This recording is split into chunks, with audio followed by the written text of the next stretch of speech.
We were curating. Oh, you've warmed up. Yeah. You've warmed your vocals, so you get first crack at "We're Back." Okay. Or I'll just start singing Donna Summer. Which song? On the radio. That's the appropriate Donna Summer song for this show. Yeah. Whoa. Except we're not. We're not in Mexico. I know. I've asked Ian about that, and he's like, "Yeah, that's probably something we're not going to do." I'm like, "But then how will I ever sing that song on this show and have it be appropriate?" We broadcast from Acapulco. It's got to count for something. Figure out the ad situation. What are we doing here? It's Sunday, right? It is. Just checking. What day is it? Is it February? No, man, it's August. Oh, August. Liberty in our lifetime. Where's Odyssey? The Fest of the Fork. And neither of these for tonight. Poacher Mark's Hunter Adventure. I'm calling people who go there, sort of outside of Mark, I'm calling them the Hondurables. Because you kind of have to be durable to travel internationally, right?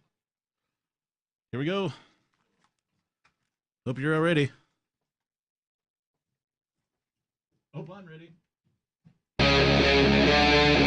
Free Talk Live.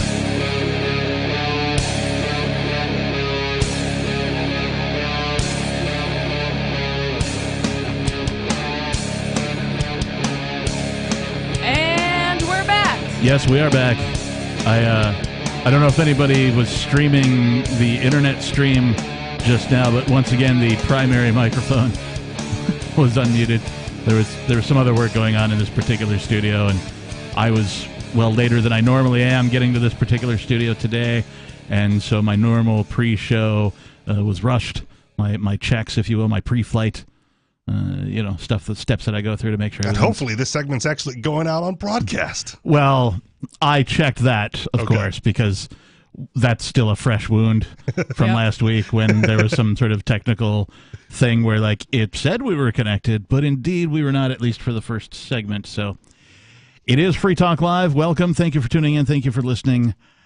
The phones are open. The telephone number here is 603-283-6160. Captain's log, stardate 08142022. The Sunday night edition. In the studio, it's myself, your host, the Lord Reverend Dr. Captain Kickass Buckshot Esquire, if you will. Joining me. It's Nikki. And Richie Rich. And, we're going to have some fun, as we normally do here on Sundays. I'm excited. It's my job. We try to... we talk about serious stuff, don't get me wrong, but this particular crew, we bring a little different element than, say, the other 6 days of the week. I'm fully capable of doing the serious commentary that goes on the other 6 days. As we all are. Right. But why would we? But why would we? But we got 6 days of that already. It's Sunday Gun Day, some people would say. Sunday Fun Day, other people would say. So we try to inject a little bit more...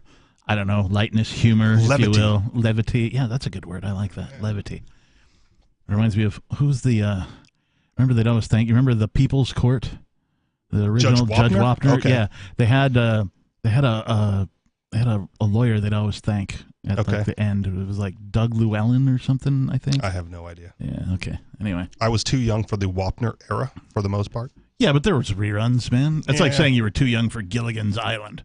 You still saw all of them, though. I maybe saw all of them. But for me, it was the Judge Judy era. Oh, yeah, Judge Judy. Yeah. No, I was definitely of the Judge Wapner era before the Judge Judy, although they were equally entertaining for what they were. I always thought it was interesting that they would go and get actual people who were filing small claims cases and be like, hey, sign all this to have your thing absolved from the court and go through this television process instead, right? Where they would get some sort of how they did that. Yeah, they would get some sort of a stipend even if they lost, right? So they'd give them $1,000 or something. I don't know what I'm just pulling that out of my butt. I don't know what the actual amount was, but even if you lost, you got some sort of a thing, but you still had to obey the judgment. At least that was part of the thing. And I'm thinking to myself about this just now, because you brought it up, or we brought it up somehow, that there's your answer to publicly or private courts. Yeah. Right? You just sign an Television agreement. courts? Yeah, you just sign an agreement that says, "Hey, yeah, I'll appear on this stream or this show or with this person who's well known as a fair person, a fair judge, and et cetera." A lot and so of on. contracts already have that written in. Somewhere. Well, for arbitration, The yeah. arbitration, it's the same thing. Yeah, if you sign like an employment contract with anybody, even if it's an at-will state, all of the NDAs and all of your pre-employment paperwork before you actually start getting a paycheck will actually say a whole bunch of stuff about arbitration because they don't want to go through court either. Right. Because we all know that courts are a mess. But it just occurs to me that the free market invention for court replacement has been invented and has been on television for decades now, and it's these courtroom procedurals like Judge Judy and Judge Wapner, at least for things like, I don't know, basic theft, The problem comes in, I don't want to call it a problem, but it's a problem. The problem comes into enforcement of the judgment for a non-willing loser, right? Like the state has a mechanism for that with the garnishments or the, warrants for your arrest and the violence that comes through. But okay, so you get a small claims judgment through arbitration and you go like, all right, I'm just not going to pay, right? Then what? We're going to tell everybody. Well, then you are prohibited from using that particular system for your benefit when it comes time for you to file a claim against somebody. That the only? But that's alone, one of the things. Okay, but that doesn't make the actual victim whole. No, you're right. It doesn't. Yeah, it creates no justice. It creates no justice. No, but what it does is it tarnishes the reputation of the person who does not abide by the voluntary agreement. Yeah, and the more I think about it, the less I care so much about the reputation thing, because moving is so easy, and the world is so big that you're not going to carry that reputation very far. I beg to differ. I believe it will be a central component of humanity going forward. Well, in the the absence internet, of the state. Yes, that's what I'm saying. Like you, just like your Facebook page or your, whatever. I'm not saying that, we're going to have social media apps that, are your reputation, but it's not going to be very difficult for somebody to investigate your reputation, find out if you're. And in fact, let's just say it was you and I that were having a dispute, and we agreed to go to this free market court that resembles Judge Wapner in some way.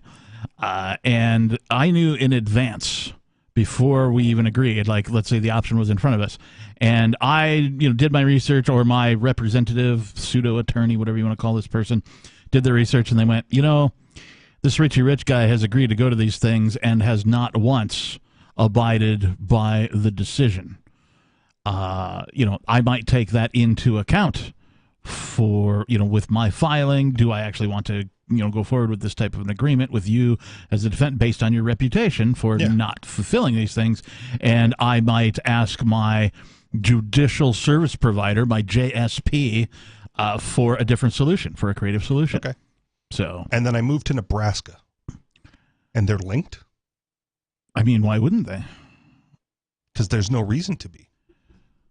Well, I mean, you're assuming that these things are state-based, are geography-based around the imaginary borders of, New Hampshire and or Nebraska. I'm just saying the further away you get from the source, the more likelihood is the destination does not care about the reputation of the source violator. I don't know. I think in some cases, people just have to take the L. You have to take the loss.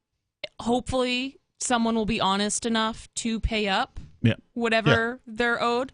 If not, I'm hoping that we can create a society that is more based in trust and honesty. Yes. Okay. And let's say that it is completely linked, right? Like not just the state of Nebraska, but the geographic designation commonly referred to as Nebraska. Sure. Right? And that's linked to New Hampshire and to Texas and to whatever. And then I go like, how is that any different from the Chinese communist social credit system that follows people everywhere? Because that's linked everywhere. Well, so the difference is it's voluntary versus mandatory, right? Forced versus non-obligatory. So you don't have to participate, like you're saying. Yeah. You don't have to participate. And in fact, I would probably proceed with whatever the procedure is. And I would find it necessary for, if you and I had some sort of a dispute and we agreed to this thing, and you had a reputation of not following through, I would think that in the agreement, it would require you to, before the agreement is signed, sealed, and delivered between both parties, before the actual case can be presented, that it would require not only you, but also me to put some form of, valuable into something like an escrow, like cryptocurrency into an escrow, so that it could be, at least the financial component could be enforceable. You have to put some skin in the game before you sign the agreement, so to speak, before the and that might be procedure can take place. That could be the solution to the default. But like I said, if I move far enough away, right, like my reputation doesn't follow. They have never heard of Richie Rich from New Hampshire. I mean, right? Or from the geographic designation. I mean, how do you know that, right? You already are on social media, right? And it wouldn't be very difficult for a private investigator to make some calls to New Hampshire and be like, hey, what's Richie Rich's reputation like? Is it good? Now you're talking about like a private investigator for some sort of, now you're hiring a separate entity to track down a dude all of you're these about things to are enter into a possible. contract. There's all sorts of possibilities. Still better than the state. And what I'm suggesting, it is so unlikely that anyone's going to go through that much trouble that your reputation doesn't matter all that much if you get far enough away. Just like a credit score, though, that follows you wherever you go. 603-283-6160. Will your reputation follow you? This is Free Talk Live. Do you feel like your nation, state, or community no longer holds your values? Have you dreamt of a place where people agree that liberty is important and are free to pursue their projects so long as they respect the property of others? There are many people just like you that are discovering freeprivatecities.com. Their social media links are at the upper right of the page at freeprivatecities.com. All skill levels will be needed when the first of the Free Private Cities opens. It's sooner than you think. Stop arguing and build. freeprivatecities.com. There are basically two types of advertising: direct response and branding. Radio's great for direct response with its low cost to listener ratio, but audio can't be beat for branding, which is a longer term endeavor. You want to be the first thing that someone thinks of when they think about your product or service. If you have a local business that you want kept top of mind in your community, call the station. If you need national reach, Free Talk Live's got around 200 radio stations, millions of monthly listening sessions, can suit all budgets, and if we don't think we're right for you, we'll tell you. Email me, mark@freetalklive.com. Brute force, intransigent defiance, adamantine will. These are the hallmarks of the AI tank. These gigantic machines have the firepower of an army, but they also have their own sense of honor and duty. When the world breakers arrive, battle will be joined, planets will shake, and war and peace will never be the same again. World Breakers. Stories from David Weber, Larry Correia, and more. Available August 3rd from BaneBooks.com. Looking for a great real estate investment? Consider New Hampshire, which is ground zero for the Liberty Movement. Your first call should be to Mark Worden from Porcupine Real Estate. He's more than just a real estate agent. He's your New Hampshire concierge. Where are the best places to live? Do you want farm, city, the burbs, or forest? Do you want a duplex or multifamily building so that renters pay your mortgage? There are homes in all price ranges in New Hampshire, and Mark can help with financing too. Invest in liberty and property. Mark Worden can help. PorcupineRealEstate.com. Why did you move to the Shire? I moved here to the Shire because there's other people around who take liberty just as seriously as I do. I moved to the Shire because I saw videos of people challenging authority and thought that I could get support myself.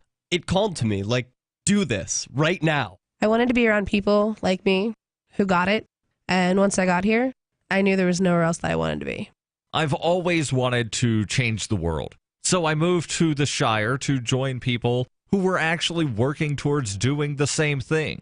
The people here are awesome, loving, and positive. It was for the adventure and for the feeling of something important is happening here, and I just wanted to come to sort of be part of that. Visit ShireSociety.com to read and sign the Shire Society Declaration and learn the reasons why, if you love liberty, you should immigrate to the Shire. Plus, connect with others via the forum at ShireSociety.com. That's ShireSociety.com. There are lots of ways to listen to Free Talk Live. Our podcast has been around since podcasts began, and now the FTL feed is loaded with content besides our full show archives. Did you know that we make it easy for you to customize your podcast subscriptions? We have different feeds, one that includes only our full shows, one with just the Daily Digest, and our main feed that includes everything. You decide what you listen to. It's quick and easy to customize your feeds at feeds.freetalklive.com. That's feeds.freetalklive.com.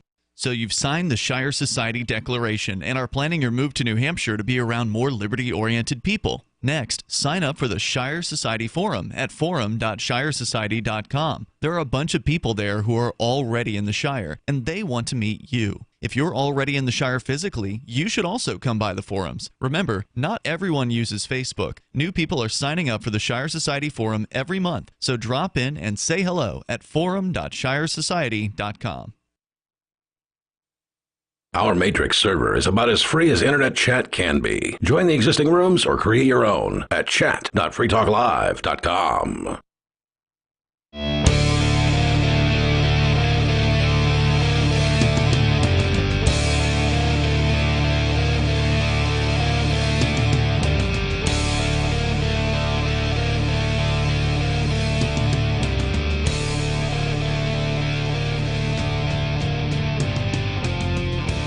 And we're back. We are indeed. It is Free Talk Live. Welcome. Thank you for tuning in and listening to our program. We're on somewhere near 200 radio stations. We're also on the internet over at freetalklive.com. You can stream us over at lrn.fm. You can find us on Float. I believe Studio 8424 is rebroadcasting over on Float as well, which is a very interesting social media network. They are censorship free, and so it's a little like Twitter. It's a little like Facebook. It's they've got some different flavors over there, but flote.app is their website. Float.app. You said PB. I did. We're so 12. The telephone number here, if you'd like to join us, is 603-283-6160. We'll get to your calls momentarily. In the studio tonight, it's myself, the Reverend Captain Kickass. It's Nikki. And Richie Rich. We were talking about, we just sort of started talking, and sort of the People's Court came up, the Judge Wapner series and Judge Judy and all that kind of thing. And then we were like, wait a minute. What if this is the free market solution where people agree to have, this show, podcast, or whatever? It could be a number of things. It could be a television show. It could be a bunch of shows. It could be podcasts. It could be, other service providers, other people who do arbitration. What if this is sort of a solution? And we talked about that a little bit. And we started with the Sunday show having way more levity and then got way too serious. Right after saying that. We did. I always thought it would be more funny if Judge Wapner's first name was Harry. Harry Wapner? Yeah. Okay. I thought that would be That's funny. pretty funny, yeah. There was a meteorologist, not a meteorologist, but a meteorologist, I think, in the Seattle area. Important distinction. Yeah, I think when I lived there, and his name was Harry Wapler. Okay, and pretty I thought close. That was hilarious. I'm like, and like his dad named him, like his dad was also a meteor. I don't remember his dad's name. It wasn't nearly as funny, but his dad named his kid Harry Wapler. And I was like, okay, it's your kid. You want to screw him up, you go right ahead. Let's go to your calls and thoughts. We've got El Conejo calling from Nevada. El Conejo, you're on Free Talk Live. Yeah, hey guys. Hey. What you're basically talking about is polycentric law, and there's a lot of historical precedent for that, hundreds of years in, I think, Ireland or Scotland. Oh, are you talking about where, like, the Irish had the Tuatha, or I don't know if I'm pronouncing that right, but they would basically find, a wise man within their group and, get agreement from whoever had the dispute to arbitrate that? Yeah. There's also a modern effort to come up with basically a law book. It's called ULEX, U-L-E-X, and it's basically all the different codes from around the world, like English common law. The Code of Hammurabi. Yeah, it basically takes international law, it takes corporate law, it puts it into an open source format, so you could actually pick and choose which laws you want to adhere to. And if you meet someone, you can see like where the discrepancies are as far as what you agree to in person, like a real social contract that, this person doesn't believe that murder is wrong, so I'm not going to do business with him. Or just kill him, and then the problem is solved. You prevent further murders. You got to go straight to the killing, don't you? It's within his code of ethics, is all I'm saying. Well, if it's within his code of ethics. Go ahead, El That's Conejo. self-defense. You just kill him. Kill him back. So what you're talking about, El Conejo, is a concept that I've heard of before, where like a nation can be effectively reduced to an individual simply selecting different items from, a buffet menu of legal precedent. So, for example, like you're saying, I think it's wrong to murder. Okay, so I'm selecting, this particular item from the McMenu, and that's going to be part of my personal virtual nation, the kick-ass nation, if you will. And then if other people find my nation and they go, hey, that's pretty cool. The captain went through all this effort, put this together, and I think I like most of that. And then they roll with it for a while. They're part of the kick-ass nation. And eventually they're like, you know what? I like everything except for like these 5 things that he has in there. I like this thing from, the Ritchie Nation, this thing from the El Caneo Nation, this thing from the Nicky Nation. I'm going to borrow those and incorporate them. And now I've become the John Doe Nation. And then you make your own nation of one. And you have your own governance systems. You have your own voluntary, we'll call it taxation. I call it donation in this particular version of what we're talking about. And what you do is you literally transform government services into governance services, whom then must compete with each other for the best price and the greatest level of service. Right. And then as far as enforcement goes and arbitration, you could require bonds. So in this day and age, you could even make them anonymous reputation systems where, like, let's say you post let's say you save some of your money in Monero, the leading privacy crypto. Mm-hmm. You could post a bond against your savings in a smart contract. So that if you do violate a contract, you go into arbitration. And the ULEX system suggests an arbitration system where one party selects arbitrator ahead of time, another party selects an arbitrator ahead of time, and when there's a dispute, those 2 arbitrators pick a third as a tiebreaker. So you go into arbitration. If you're ruled against, they basically take your bond and make the other person whole. And then there's also insurance. So let's say you don't have enough money into your savings to cover whatever contract you're trying to do because you're trying to build a capital-intensive business or something, and there's lenders. Mm-hmm. Well, that's what insurance is for. Assurance companies they specialize in assessing risk and your kind of future earning potential and all that good stuff. So, I mean, there's all these solutions that are free market. And then if you are agreeing to contracts, like let's say you're renting to someone, you pull up your profiles and it tells you which items that are relevant to your rental contract that are no-goes, they're deal breakers.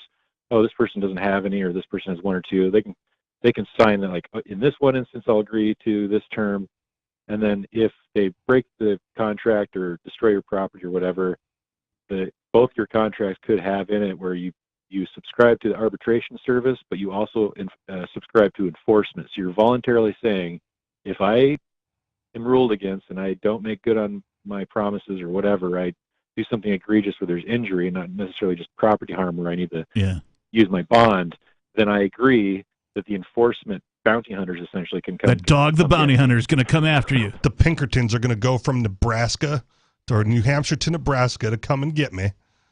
So this can all be voluntary, even the enforcement. No one wants to be arrested, but if you agree to it ahead of time, that's voluntary. That's contracting. I like it. I'm not saying it can't be done, right? I'm saying it's unlikely to be effective. I mean, 100% of the time, sure, but I mean, something like that, particularly if it's voluntary. I mean, it seems like if it's all spelled out and paid for, and you've subscribed to the service, why wouldn't it work? Because the loser's going to bail. Go ahead, Elkanah. Like smart contracts and sell 411, I think it can happen. Hey, thanks for the call, Elkanah. We appreciate it. That's very interesting stuff. I am going to look more into ULEX and polycentric law in my spare time. 603-283-6160. Coming up, I want to talk about Demolition Man as prophecy. This is Free Talk Live. So the protection of life, liberty, and property is what the Free State Project is all about. But it's an effort to move 20,000 people who understand. It's about demonstrating to the entire country that, yeah, we can have a free market, a truly free market. Making it just a freer, great place to live. It's the world's largest voluntarist libertarian community, and it's only getting bigger. That's amazing, to be able to move to a place where other people like passionately believe in being free and independent. What the Free State Project is managing to do, though, is to put their money where their mouth is. It's physically getting up across the country and saying, let's go someplace and let's demonstrate the power of these ideas. There's a lot of kind of philosophy that surrounds liberty. There's a lot of thinking about it and talking about it. But here in New Hampshire, people are doing it. 101 Reasons Liberty Lives in New Hampshire, a documentary by Free State Project Early Movers. Watch it free at 101reasonsfilm.com. 101reasonsfilm.com. From Feature Story News in Washington, I'm Jagruti Dave. At least 41 people have died after a fire started in a church in the Egyptian city of Giza. There was a crush as people tried to escape the blaze in the Coptic Abu Sifin church. Ollie Barrett reports from Erbil in Iraq. The fire broke out as around 5,000 worshippers had gathered for Mass, and it broke out close to one of the entrances to the building. That led to a stampede as people tried to escape the blaze, and it's understood that many of those who died were caught up in the crush to try and get out of the building. The dead include children, we are told by local authorities. The cause of the fire is not yet clear. It's understood to have been an electrical fire, and there are some local reports that it may have been caused by a short circuit in some way in the power supply, but that is still to be established. Salman Rushdie's agent has said the author's road to recovery has begun after he was stabbed in the neck and the stomach during an event in New York State on Friday. The 75-year-old writer's son, Zafar Rushdie, tweeted that he'd been taken off the ventilator and, though his life-changing injuries are severe, his usual feisty and defiant sense of humour remains intact. A 24-year-old man has pleaded not guilty to charges of attempted murder and assault. He's currently being held without bail. Journalist Mary Newsom witnessed the stabbing. The place where it happened, a place called Chautauqua Institute, is this amazing and unique village, gated village arts colony. It began life as a religious institution. It's full of lectures and art exhibits and music, and you're there and you think you are not in the real world. And then, of course, the real world just burst in and made itself horribly known. Another U.S. congressional delegation is in Taiwan less than 2 weeks after U.S. House Speaker Nancy Pelosi made her controversial visit to the island. The American Institute in Taiwan said the delegation will meet with senior Taiwan leaders to discuss U.S.-Taiwan relations, regional security, trade and investment, global supply chains, climate change, and other significant issues of mutual interest. In a statement, Taiwan's presidential office said the visit demonstrates the United States Congress's firm support for Taiwan, especially at a time when China is raising tensions in the Taiwan Strait. Nancy Pelosi's visit sparked fury in Beijing, which regards Taiwan as part of its own territory. China's military launched a series of retaliatory military drills in the Taiwan Strait. On Sunday, Taiwan's Ministry of Defense said it spotted 22 Chinese planes, 10 of them fighter jets, as well as 2 Navy vessels near the strait. From bureaus worldwide, this is FSN. You can stick it to the man and big tech. Join our FTL social mastodon at social.freetalklive.com.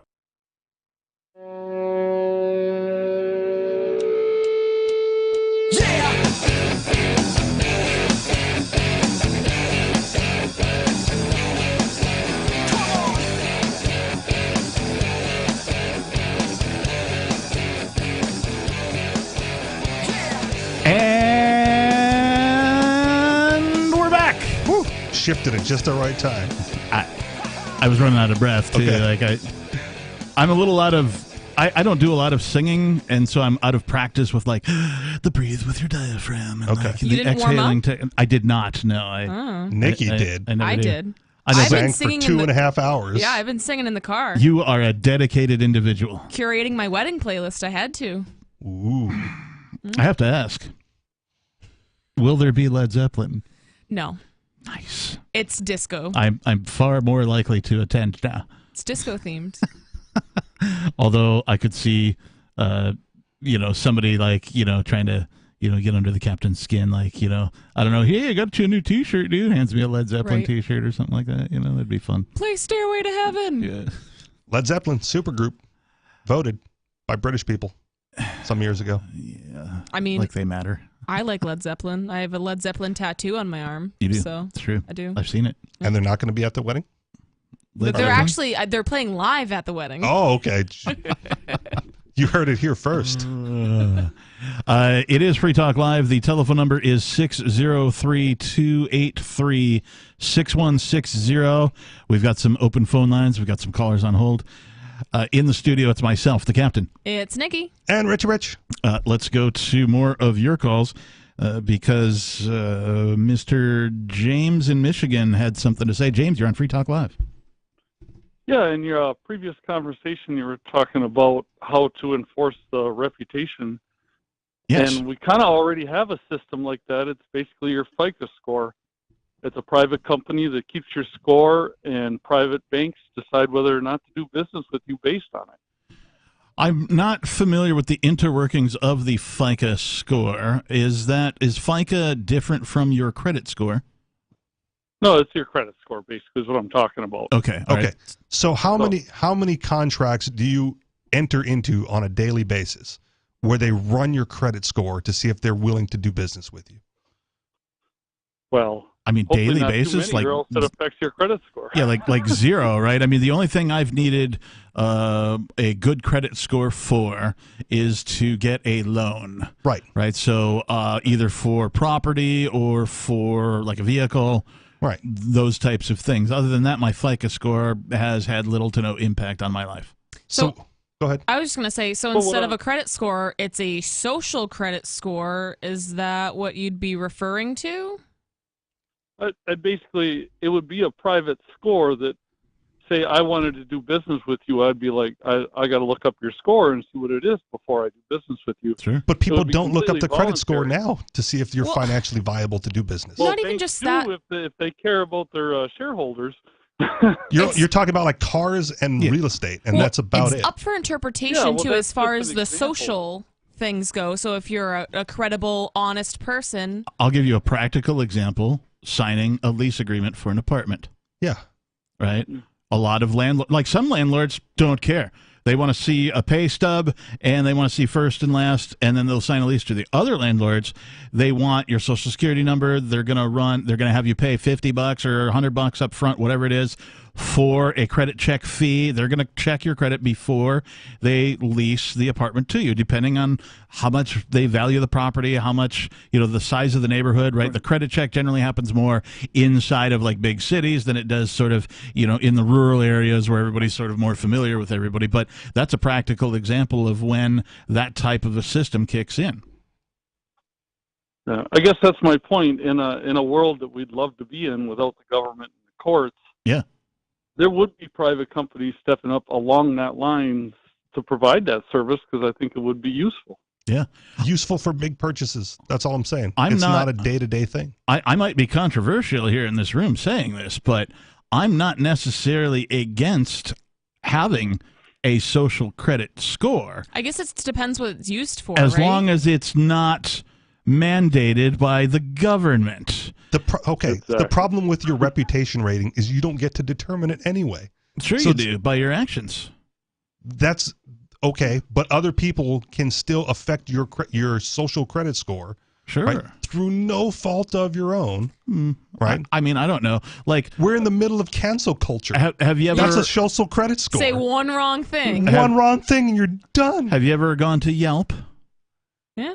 To look I up a used to go place to Yelp. that you're gonna, right? So, I mean, I And see it's something like that. polluted now. So, every now and again, sure, there's going to be somebody that you've had a poor interaction with, or they think you had a poor interaction with, and they're going to, give you a lower rating, or like an IMDb, or like, okay, some people made this show, Sure. this movie. This guy thinks it sucks and rated it a 1, but the other people rated it like a 7.5. Yeah. So I think I'm going to check it out. So if I were doing that to a person, let's say James, who's calling us from Michigan tonight, was like a person, I'm like, I don't know if I should do business with this guy. I would go to whatever this reputation agency or my reputation provider and be like, hey, sure, can you look up James in Michigan? And I'm trying to do a deal with him. You know, what was it say? And they're like, oh, he comes back as a 7.5. Okay, I think I'll do some business with James. But if it comes back as like a 2, I'd be like, James, dude, sorry, man. But is it a legitimate 2? Or is it a manufactured 2 because he pissed off the wrong guy in Michigan who was undue social influence? Well, in theory, it would be specific to the type of transaction that we're trying to do. So even more complicated. Right? In theory, right? So you have a social credit score for the deli. You have a social credit score for the bar. And I don't want to call it a social credit score for the bookstore. I want to call it a reputation score. Whatever. Because it's calling it social credit is just a horrible phrasing. Semantical yeah, it at kind this of got point. ruined. Whereas reputation is a much more solid, concrete word, right? Because you're talking about what other people that you have done business with, your family, your friends, et cetera, and so on, your former employers, if you're an employer yourself, how fair you are to your employees, all that kind of stuff is taken into account. If you think about Then it, you farm it out to China, and they put a whole bunch of people to bump up your reputation score for a few bucks. But if you think You about can't it, trust 100 years ago, everyone in town worked on a reputation score. Right. I They get just it. knew- And when you left everybody town, knew it that didn't family follow was you. reputable. And when you left town, it didn't follow you. And that's my point. I beg to differ. Well, It did think of follow it. you. You can look up someone. You can do a background check on people. Yes. I mean, I've done background checks on people before. You pay. Most of them you don't even have to pay. If you want a good one, you pay like $10. And for that, that's more criminal stuff. So you can see if they've ever murdered someone or whatever. But if you build on that a little bit more, you can see criminal and maybe some other things. So you're about to do a yoga class, 20 people. You're going to run 20 background checks. Well, not for stuff like that, because I don't care. Like, that would be a situation where I wouldn't need to know. Yeah.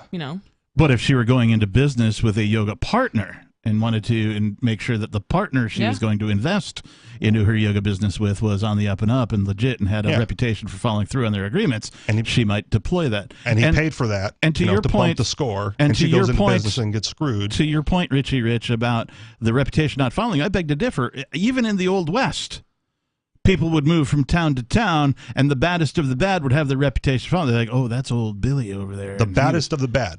Sure. Maybe. So the reputation does follow. The dude with the wanted poster with his name on it. And just because people didn't have social media doesn't mean that their reputations didn't follow them. Okay.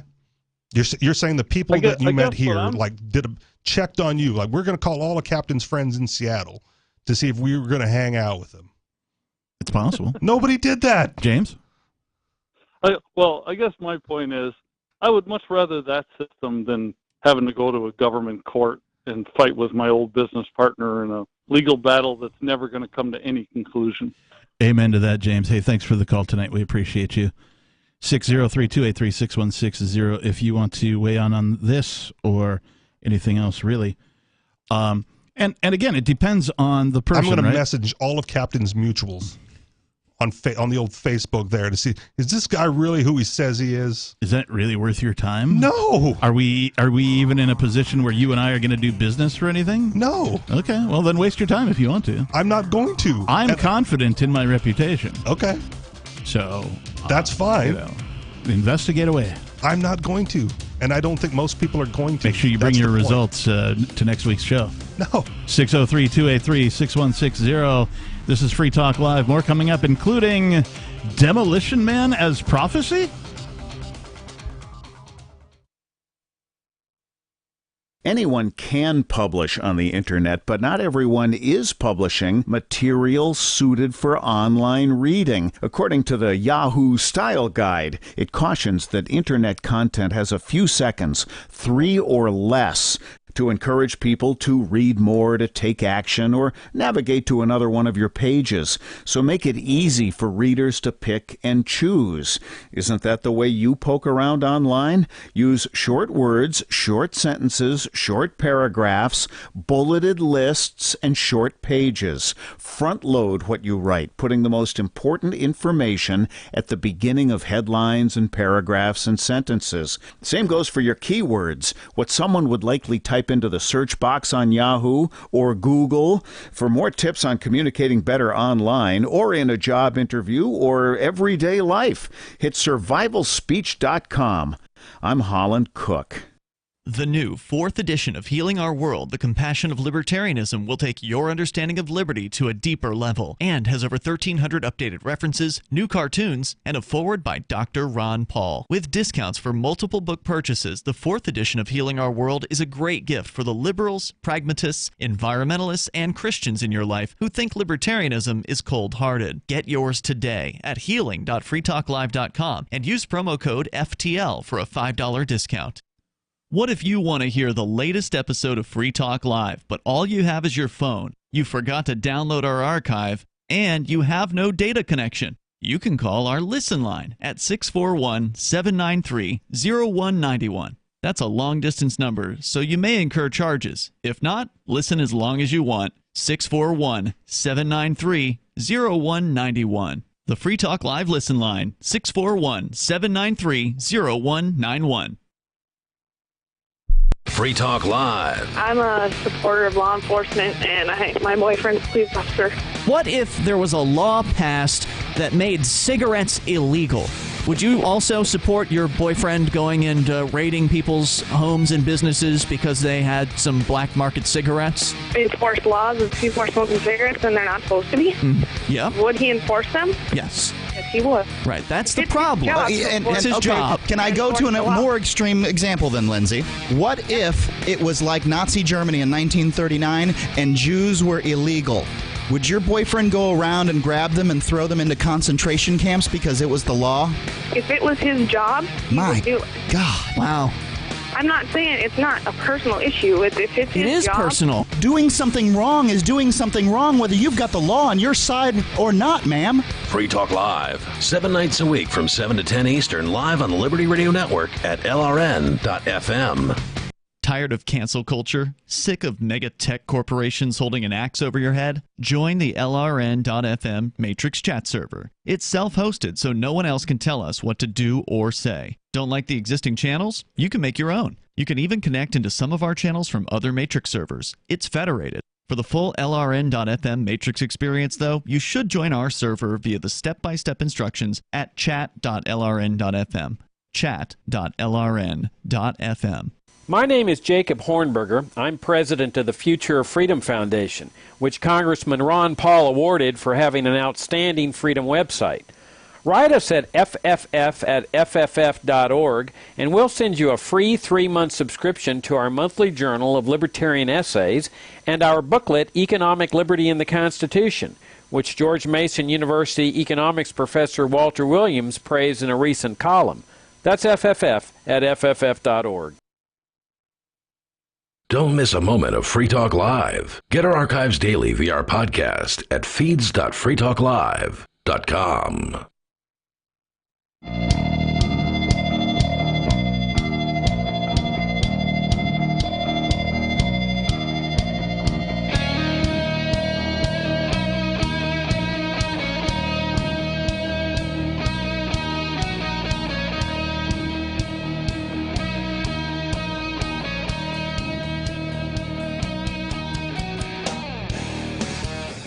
And we're back.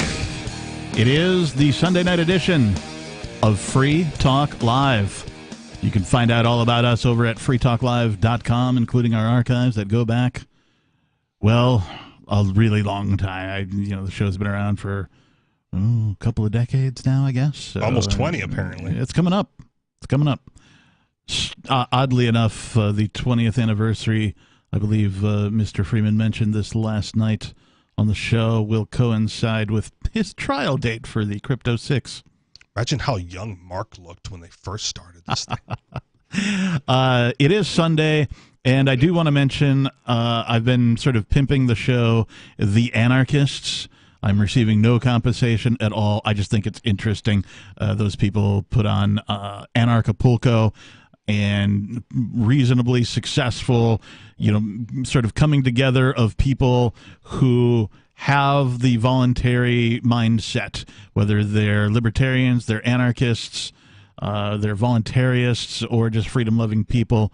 They successfully put on and continue to do so. I looked at their website today. It looks like there's a 2023 going to go on. So that it will continue to go. But it is an HBO documentary called The Anarchists. The biggest knock against it from the critics is that it doesn't paint anarchy in a positive light. And it's like, it's not called anarchy, it's called The Anarchists. It's about people.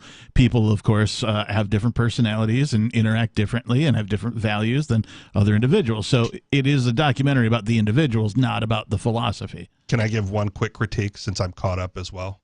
As you want to. Way too much time spent on the John and Lily situation. Well, they're the central characters to the. They are the central. Yeah. How did that happen? Are they the anarchists that we're supposed to be like? Well, it's the drama. That's what. It's still that's a TV show, you know. That's where the story. Right. It has to be entertaining first. That's for like normal people too, not just like us who are actually interested in anarchy and liberty and these concepts. Normies have to, and I hate using that word, but I'm going to. Muggles. You know, muggles have to think it's funny too, and they love, you know, reality TV. So it has to appeal to that group a little bit as well. And it certainly has all of those elements. I mean, one of my I guess. In one of my reviews that I posted on it, I was like, it has all of the things that every other successful HBO documentary has. It has characters, it has, you know, a little bit of infighting going on, and this person doesn't necessarily like that person for these reasons, and these people help those people but not these people, or they tried to help everybody and are trying to be everybody's friends, but this person hates that person or whatever, right? So now we need a spin-off, The Wives of Anarchapulco. The Real Lives of Anarchapulco. I mean, who knows? What I am very happy about, though, is that near as I can tell, having this particular program is historical to the philosophies of voluntarism and anarchism, because never before, to my knowledge, has there been something this mainstream that features the philosophies, albeit surrounding character stories and events that happened at Anarchapulco. Well, and I do really appreciate that, because it's at least introducing normal people or statists to these concepts, and I do think they do a relatively good job of explaining some of these concepts and voluntarism, and you know what ANCAP means, and these different ideals that people just don't hear in day-to-day life unless you are a libertarian. So the sixth and final episode of that airs tonight at, I believe, 10 p.m. Eastern. So whenever this radio show you're listening to here at Free Talk Live ends, that will be broadcast over on HBO Max. We'll, of course, be doing our viewing here in Keene as we do pirated version on the Mondays. So over at the Bitcoin Embassy. What better location, I think, to have a viewing party than the Bitcoin Embassy? Let's go to more of your calls and thoughts. We've got Gwyneth calling from Australia. Gwyneth, can you hear me? Hello there. How are you today? We're good. You're live on the radio here at Free Talk Live. What's on your mind? Okay. There's a fellow, and a number of years ago he made this quote, which is quite interesting. His name was called Henry Kissinger. Mm-hmm. And I'm sure he's everybody's favorite person, and I'm being sarcastic, of course. But he said, if you control the food, you control the people. And if you control the money, then you control nations. Right. Now, we all need to get to producing our own food. Oh, I agree 100%. If we don't, we will never be free. Yeah. We will never be free. And that is one area that right now is being attacked like you would not believe. There's people out there who are getting thousands of dollars for fines for planting some carrots and tomatoes in their front yard. Yeah, and is that happening in Australia? Because I know we've covered things like this happening here on Free Talk Live, where somebody decides to make their front yard of their house into a garden instead of a lawn, and the local authorities come and tell them got to tear it up or got to do pay some fines or whatever, that kind of thing. Is that also happening in Australia? I don't know if it's happening here. I haven't heard of it happening here, but for people who are in that situation where the local municipality is going to come down hard on them if they, put in a formal vegetable patch, there is another way, okay? And that is, there's a lot of ornamental garden plants. And now I need to put a caveat here. You need to do your research, because some of these some garden plants will kill you. Yeah, true. Some ornamental garden plants will kill you. Especially in Australia. But some of them are very edible. Some of them are actually in the native climates where they, in the places where they come from initially, they are actually food staples. Yep. And a few that immediately spring to mind are Canna Lilies. That's Canna edulus. Mm-hmm. Okay. And it's a beautiful ornamental garden flower, and has an edible rhizome. It has an edible root. Oh, nice. And there's it's also known as the arrowroot plant. It's where you get arrowroot flour from. And arrowroot arrowroots are cultivated on a commercial basis to make arrowroot flour. That's where it comes from. And so there's thousands and thousands of acres of canna lilies, and they're planted as an agricultural crop. But then you get the garden ornamental variety that doesn't have quite such a big root, but the root's still there. It's still quite substantial, and it's still edible. That's awesome. It's the same species. Gwyneth, what about like I fully support people, gardening. Even if you are an apartment dweller, you can do things like container gardening. At least you don't have to get all of your groceries from your own personal garden, but at least supplement yourself with something that you grow yourself. How do people check out of the government systems of money? What is your advice there? Long term, I think if we have a full grid down, then cryptocurrencies are going to be a problem, and it's going to go to barter. Mm-hmm. But if people want to use cryptocurrencies, I've used cryptocurrencies in the past, mm-hmm. and it's probably the best alternative. In the meantime, while we still have something resembling a grid, but people have to be aware that if we go to a full grid down, there is going to be no internet. Gwyneth, have you heard of goldbacks? I have. That is another thing that I think is going to come to prominence. I think so too. People actually using gold and silver in all sorts of forms, everything from goldbacks to nuggets. Yep. In fact, I paid for my dinner tonight. Coins. I paid for my dinner tonight with goldbacks. There's several places here in town that the local activist community has gotten on board with accepting both the goldbacks as well as cryptocurrency. So we live a little bit in the future here in Keene, New Hampshire with that regard. I've gone back to wanting a lawn instead of a garden. Really? Yeah. Why? You like doing somersaults and cartwheels? Or no, because historically, the lawn is a flex that I don't need to use my property for food production.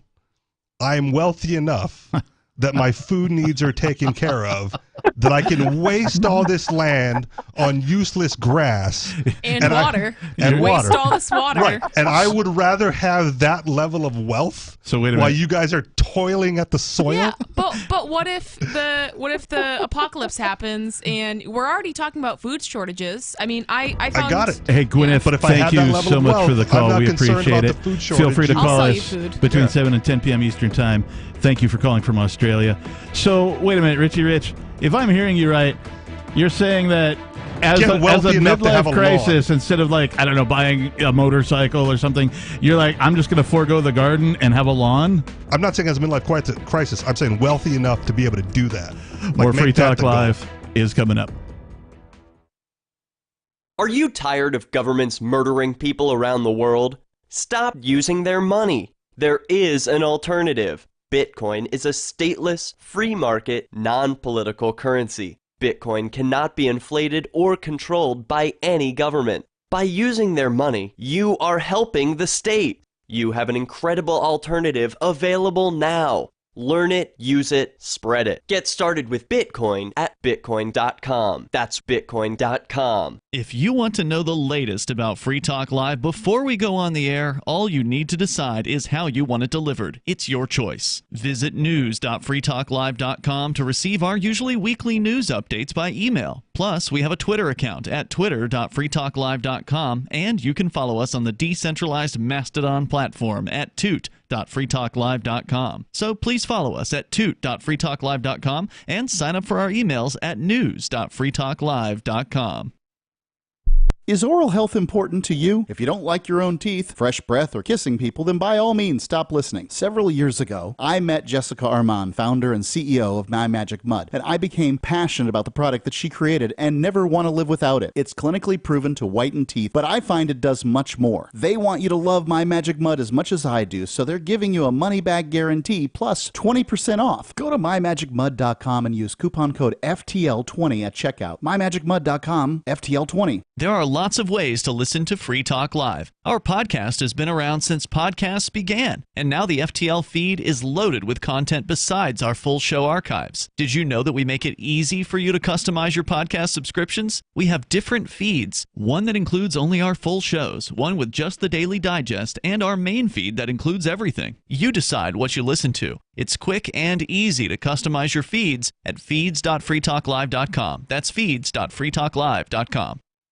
You're listening to the live edition of Free Talk Live. Hour number 2 is next after the news here on the Liberty Radio Network at LRN.FM. From Feature Story News in Washington, I'm Jagruti Dave. At least 41 people have died after a fire started in a church in the Egyptian city of Giza.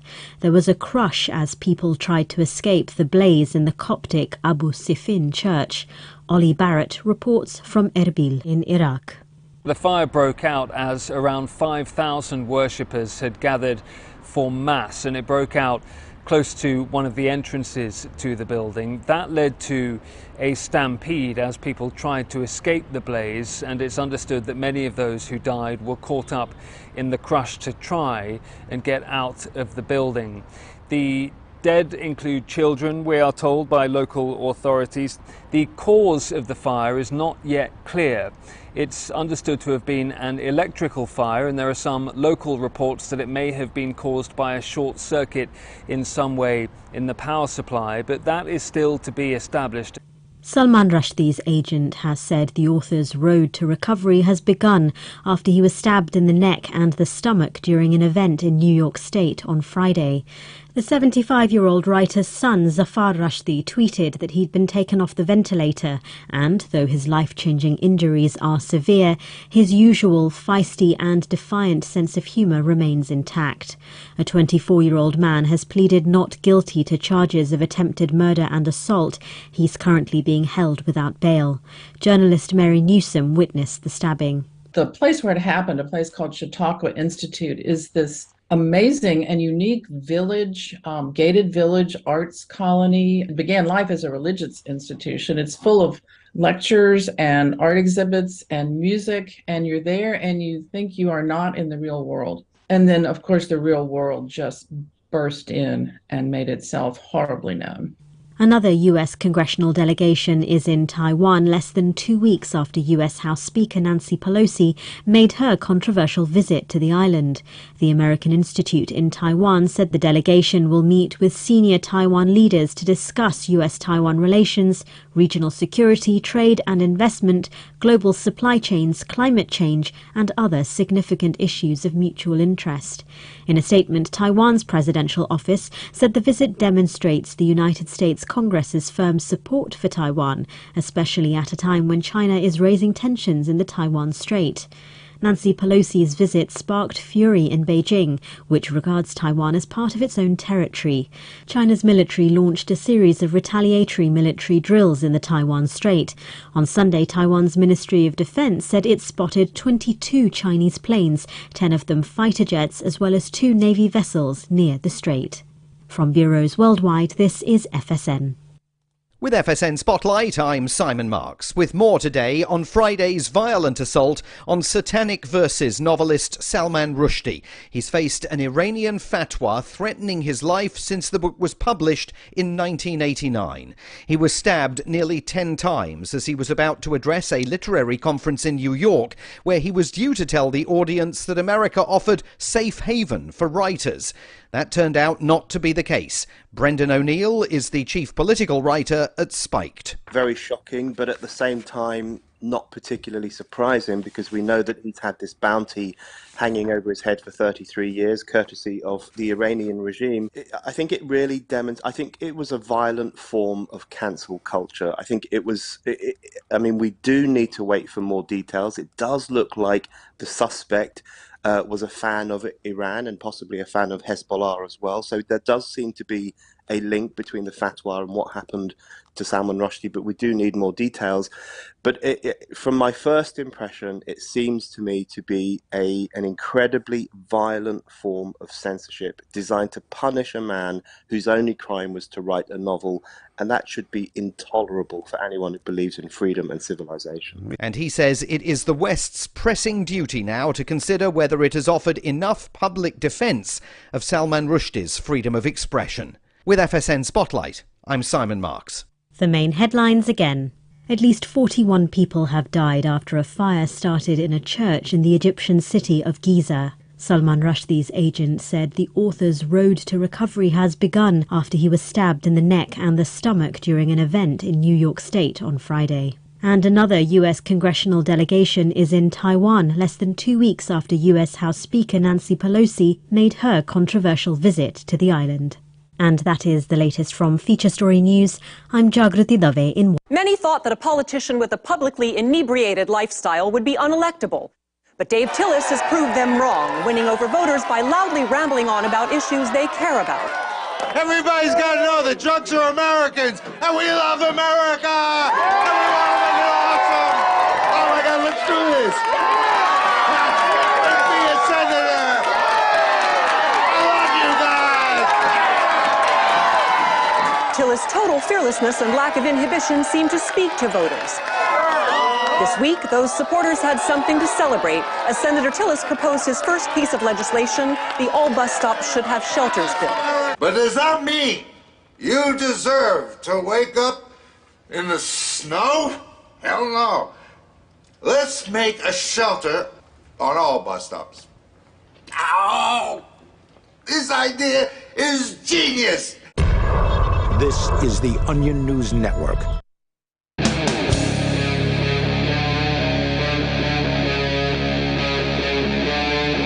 Free Talk Live.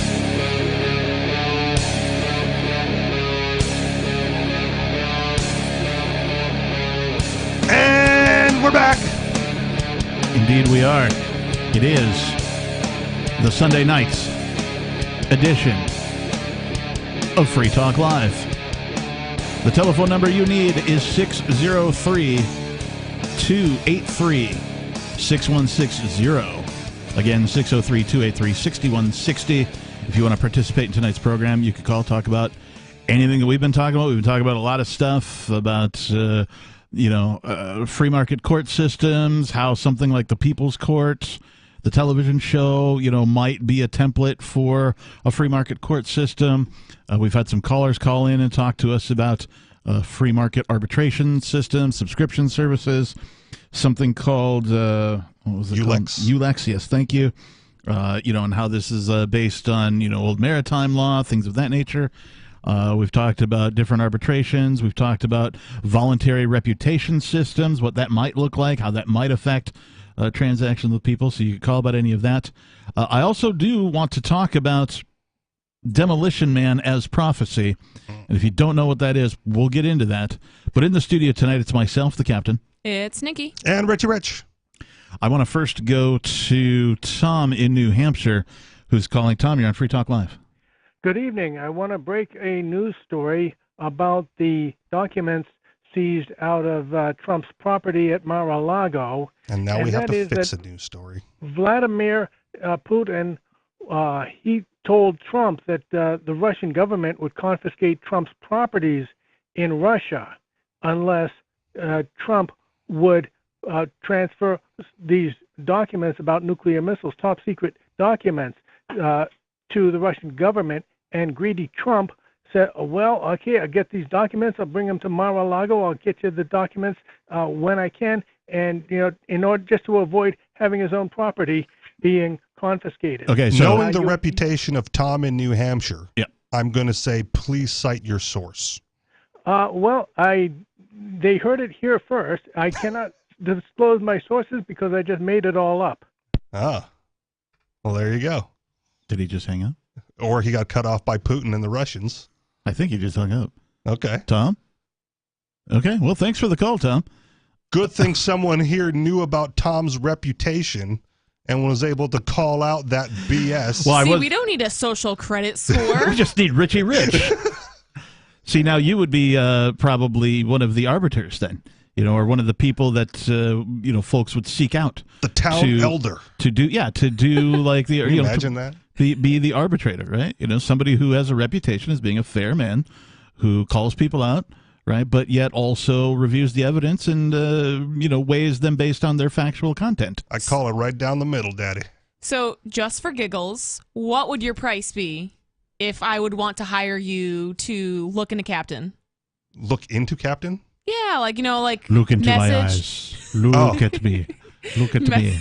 Like messaging his Facebook friends and I am the captain now. I mean, calling his family like, hey, has he ever did you dirty? Okay, so that's a good question. I want to say, I don't want to devalue myself or overvalue the service, but I might do that for like $50 an hour. Okay. An hour? Like that, because it's not work that I necessarily want to do. I don't make that much elsewhere, so that's you're competing with opportunity cost. Sure. Right. And so to do work that I don't really want to do and take away from doing other work that I'm okay doing. And I haven't looked into it recently, but that seems to be a bit below what like a private investigator might charge. Usually I'm also an amateur, so I'm not going to get get professional. I don't know. You prices just did a good job, though. Okay. I mean, some people have talent. Yeah. Right? You passed the interview. Great. Like, this is one thing that I think a lot of folks don't understand. There's a lot of emphasis today put on like skills, right? You want to upgrade your life, you want to make more money, you want to, have a bigger house or whatever, stuff like that. Then you need to upgrade your skills. Well, okay. Or you could probably take a look at yourself and is what you're doing now to, sort of bring home the bacon, to make the money, whether it's cryptocurrency or gold and silver or USD, whatever that is, whatever you're doing now to make the money, is it in alignment with your actual talents?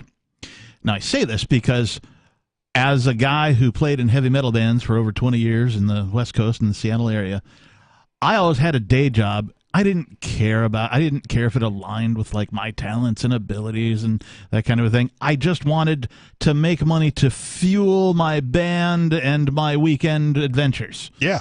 That's the side hustle. Pay for the practice. We had to rent a room for a while before we built our own and that kind of thing. Your disposable income. Right. But also, like, being a musician is expensive and, you need to buy new strings, maybe a new instrument every now and again, new gear, new technology comes out, better recording equipment, et cetera, and so on. So I never cared about any of that. Since I am no longer a, I'll call it full-time musician with a full-time day job, I've been thinking more about that.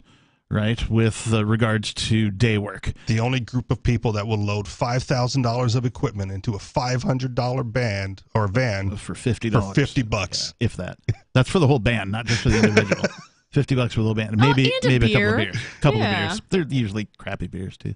Anyway, my point is that reevaluate whether or not you're getting paid for your talents, because you might not have to level up your skill set if you just simply align what you're doing for your money with what your talents are, because talents are valuable. Talents cannot be taught. Well, you either have talent or you don't. I might dispute that. You can be taught things to make your talents better. Okay. For certain, but if you don't have talent to begin with, if you have an unexplored talent, you're going to need to do some work. But all I'm saying is that it's entirely possible, instead of like going back to college and getting your degree, which of course I think college is worthless anyway, but some employers require things like if you want to do accounting, you got to have a degree in accounting, for example. That kind of thing. Certs. But yeah, get your certs or whatever. But like, you may not have to do that if you just take a look at what your talents are. And like, a lot of people will go, well, I'm not a talented person at all. There's a lot of people on planet Earth that say that, yet they're wrong. Everybody has talents. Everybody, to a person, has talents. They're just different from everybody else's. So don't ask yourself what your talents are. Ask your family. Ask your friends, the people who know you. Go like, what am I talented? What do I do good? And they'll tell you. Like, if they're honest, they will tell you.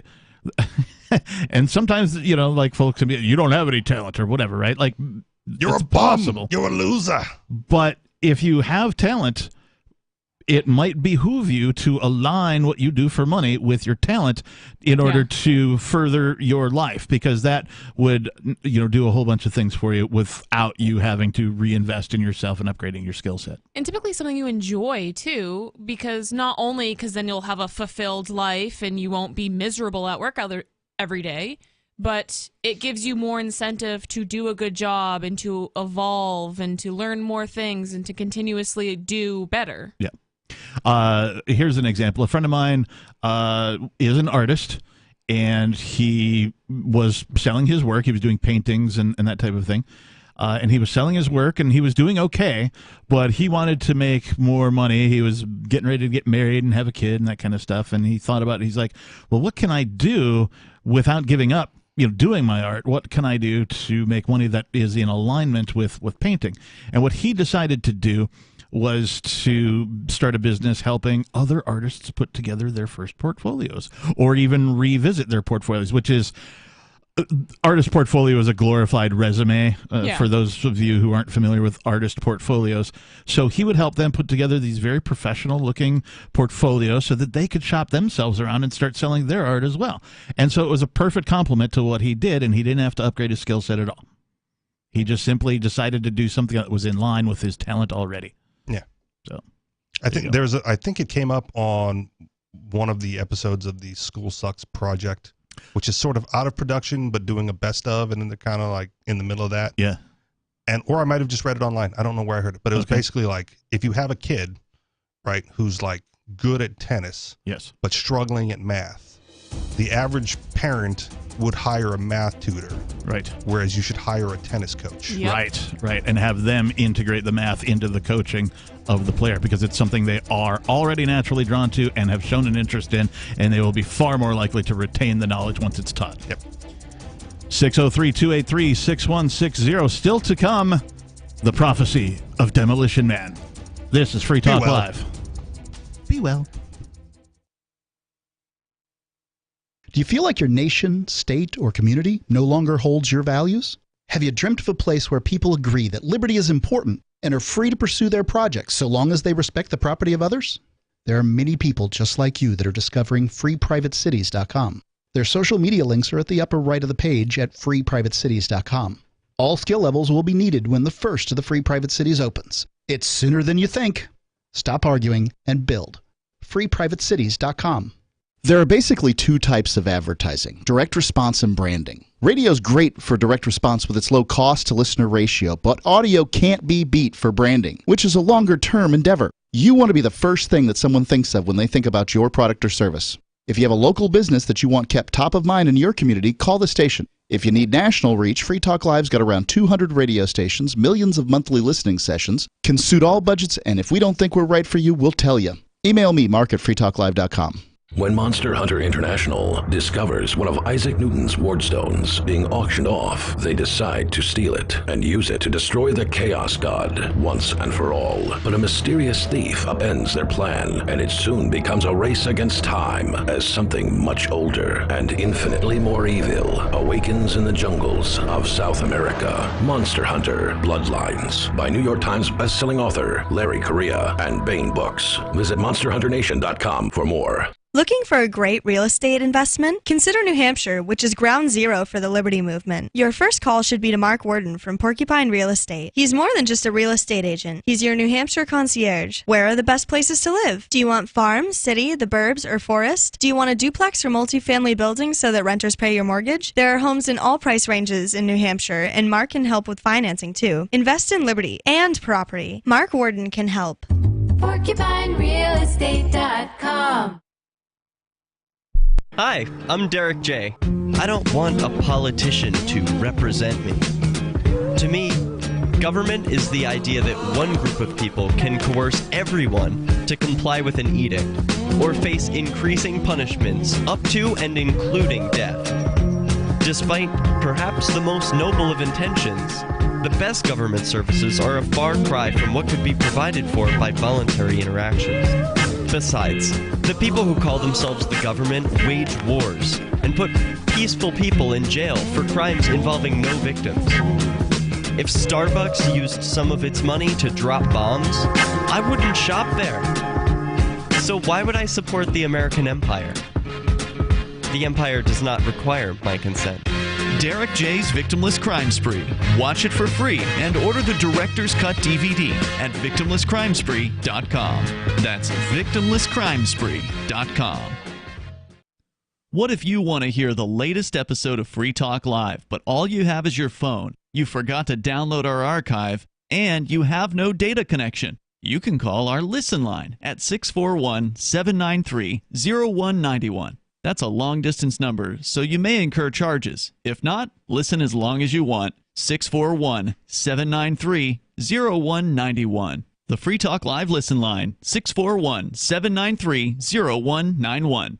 So you've signed the Shire Society Declaration and are planning your move to New Hampshire to be around more liberty-oriented people. Next, sign up for the Shire Society Forum at forum.shiresociety.com. There are a bunch of people there who are already in the Shire, and they want to meet you. If you're already in the Shire physically, you should also come by the forums. Remember, not everyone uses Facebook. New people are signing up for the Shire Society Forum every month, so drop in and say hello at forum.shiresociety.com.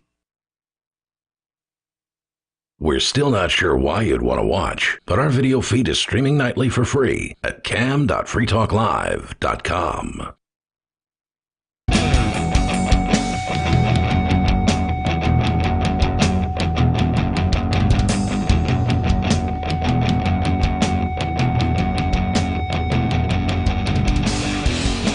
And we're back. Yes, we are. And the telephone number here at Free Talk Live is 603-283-6160. Again, 603-283-6160. In the studio tonight, it is myself, the Reverend Captain Kickass. Joining me, It's Nikki. And Rich. I want to get to this prophecy. Keep teasing it. But first, let's go to Sarah in New Mexico. Sarah, you're on Free Talk Live. Oh, yes. Thank you for taking my call. What's on your mind? I'm going to bring up that New Mexico is a Democrat blue state. Okay. But contrary to the typical blue state, we have a high traffic fatality rate. So Democrats are bad drivers? No, she said contrary to typical. Right. The Democrat blue states have stricter traffic laws, seatbelt laws, helmet laws. So therefore, we have less traffic fatalities. But our state happens to be blue, but we have like the highest pedestrian traffic fatalities. So maybe it's not correlated at all. Why do you suppose you have more traffic fatalities in New Mexico than elsewhere? Well, especially for a blue state. The typical trend is the red state happens to have more traffic fatalities. They have less laws protecting, concerning traffic laws. So I have no idea, but do you know, Sarah? It's not. Do you know the trend? What percentage higher than other blue states? Is it like 2%? Is it 20%? Is it really bad in New Hampshire? Because there's no helmet or seatbelt law. It's not actually. In fact, it's lower here in New Hampshire than as far as fatalities go. In most other states. Yeah, than most places. So probably has nothing to do with that either. It's got nothing to do with blue or red. So I'm trying to figure that out. I got my theories. How do you know that it's higher in New Mexico? What source? Well, as far as for pedestrian fatality per capita, we're the highest. And as far as like the automobile, like wrecks on freeways and T-boning automobile against automobile, I don't know what is the breakdown for that. Okay, so your source then is government themselves, right? They're giving you these numbers? The state, the state of New Mexico is saying this is what it is this year and last year and the year before, that kind of thing, right? Yeah, but so I don't know the traffic as for per capita, but I think we killed about like 350 to 400 vehicle-to-vehicle crashes. With everything combined, drunk driving and so forth.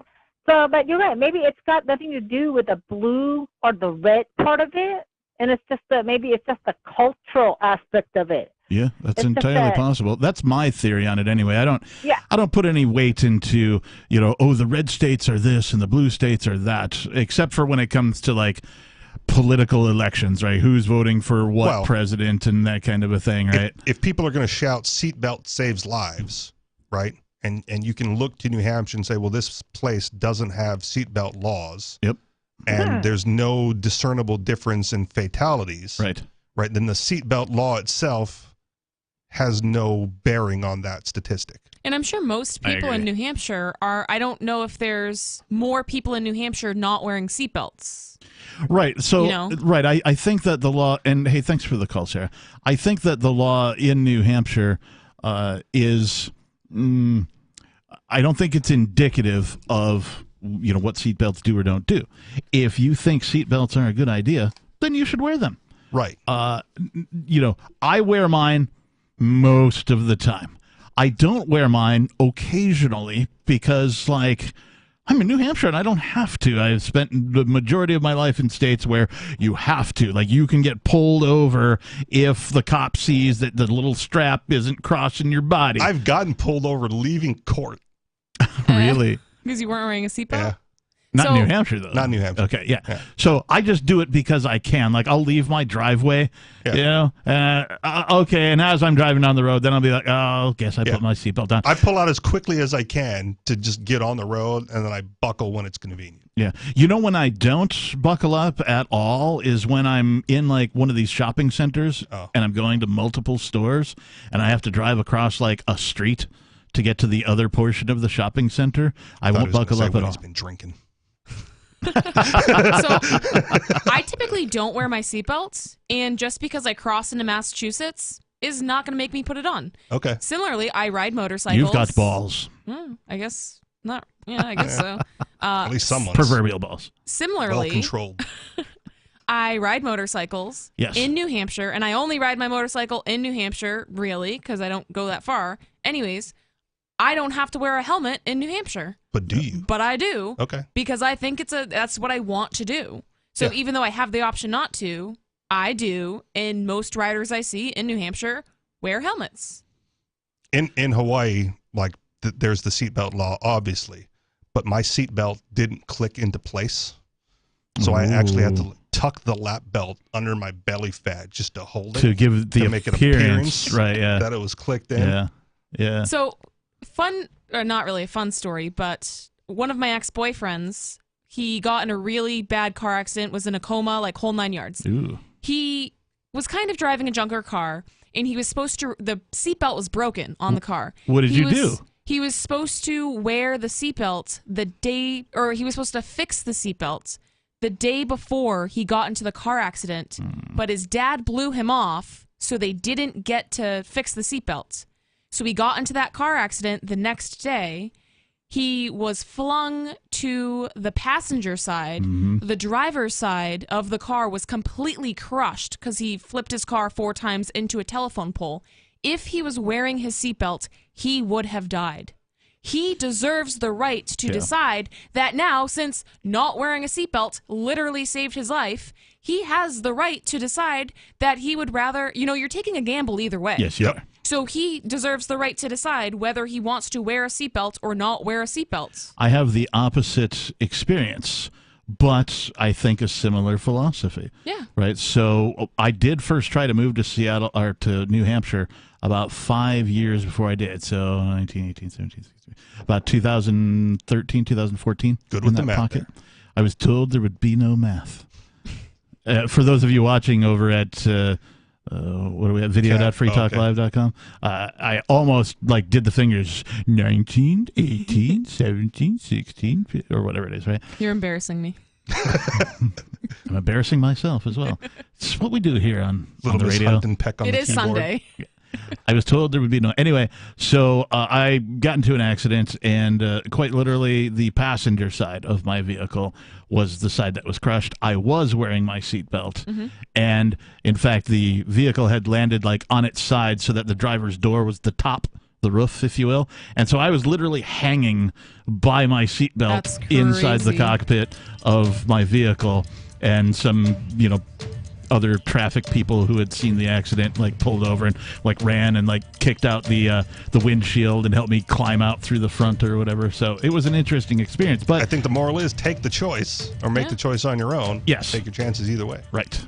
603-283-6160. Still to come, something about Demolition Man and Prophecy. And people's boggles. Boggles.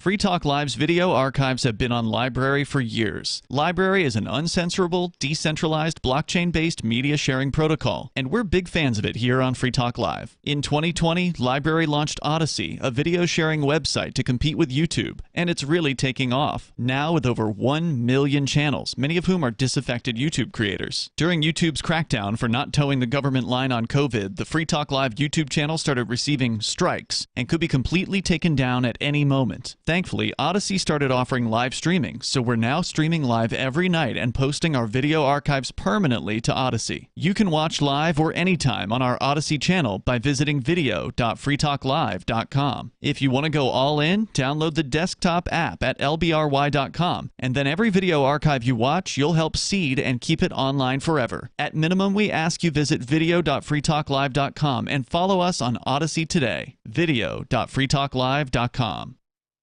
From Feature Story News in Washington, I'm Jagruti Dave. At least 41 people have died after a fire started in a church in the Egyptian city of Giza. There was a crush as people tried to escape the blaze in the Coptic Abu Sifin church. Ollie Barrett reports from Erbil in Iraq. The fire broke out as around 5,000 worshippers had gathered for Mass, and it broke out close to one of the entrances to the building. That led to a stampede as people tried to escape the blaze, and it's understood that many of those who died were caught up in the crush to try and get out of the building. The dead include children, we are told by local authorities. The cause of the fire is not yet clear. It's understood to have been an electrical fire, and there are some local reports that it may have been caused by a short circuit in some way in the power supply, but that is still to be established. Salman Rushdie's agent has said the author's road to recovery has begun after he was stabbed in the neck and the stomach during an event in New York State on Friday. The 75-year-old writer's son, Zafar Rushdie, tweeted that he'd been taken off the ventilator and, though his life-changing injuries are severe, his usual feisty and defiant sense of humour remains intact. A 24-year-old man has pleaded not guilty to charges of attempted murder and assault. He's currently being held without bail. Journalist Mary Newsom witnessed the stabbing. The place where it happened, a place called Chautauqua Institute, is this amazing and unique village, gated village arts colony. It began life as a religious institution. It's full of lectures and art exhibits and music, and you're there and you think you are not in the real world. And then, of course, the real world just burst in and made itself horribly known. Another U.S. congressional delegation is in Taiwan less than 2 weeks after U.S. House Speaker Nancy Pelosi made her controversial visit to the island. The American Institute in Taiwan said the delegation will meet with senior Taiwan leaders to discuss U.S.-Taiwan relations, regional security, trade and investment, global supply chains, climate change, and other significant issues of mutual interest. In a statement, Taiwan's presidential office said the visit demonstrates the United States Congress's firm support for Taiwan, especially at a time when China is raising tensions in the Taiwan Strait. Nancy Pelosi's visit sparked fury in Beijing, which regards Taiwan as part of its own territory. China's military launched a series of retaliatory military drills in the Taiwan Strait. On Sunday, Taiwan's Ministry of Defense said it spotted 22 Chinese planes, 10 of them fighter jets, as well as 2 Navy vessels near the strait. From bureaus worldwide, this is FSN. You can help spread the ideas of liberty with our Patreon for just $5 per month at amps.freetalklive.com.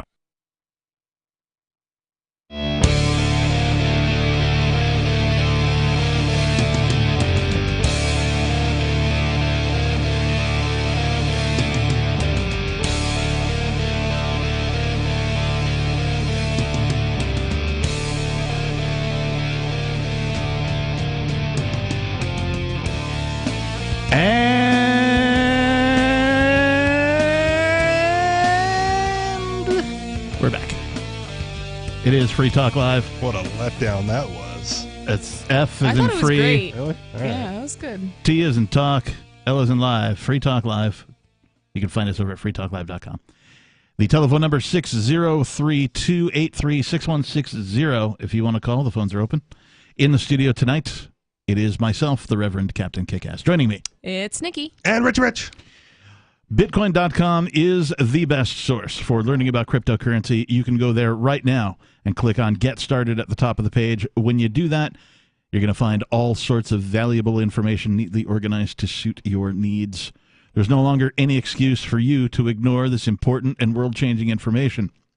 If you're already knowledgeable about cryptocurrency, you can check out news.bitcoin.com and get the latest headlines of all the news that's relevant to you. Bitcoin.com is your source for everything crypto, like getting a wallet, mining, trading, and all the latest cryptocurrency news, all in a very slick and easy-to-use website. Visit bitcoin.com. All right. So, which one you brought this in? Richie Rich? Yeah. Rich? Okay. All right. Richie Rich brought in this story. Richie Rich brings in some good stuff from time to time. This is from FEE.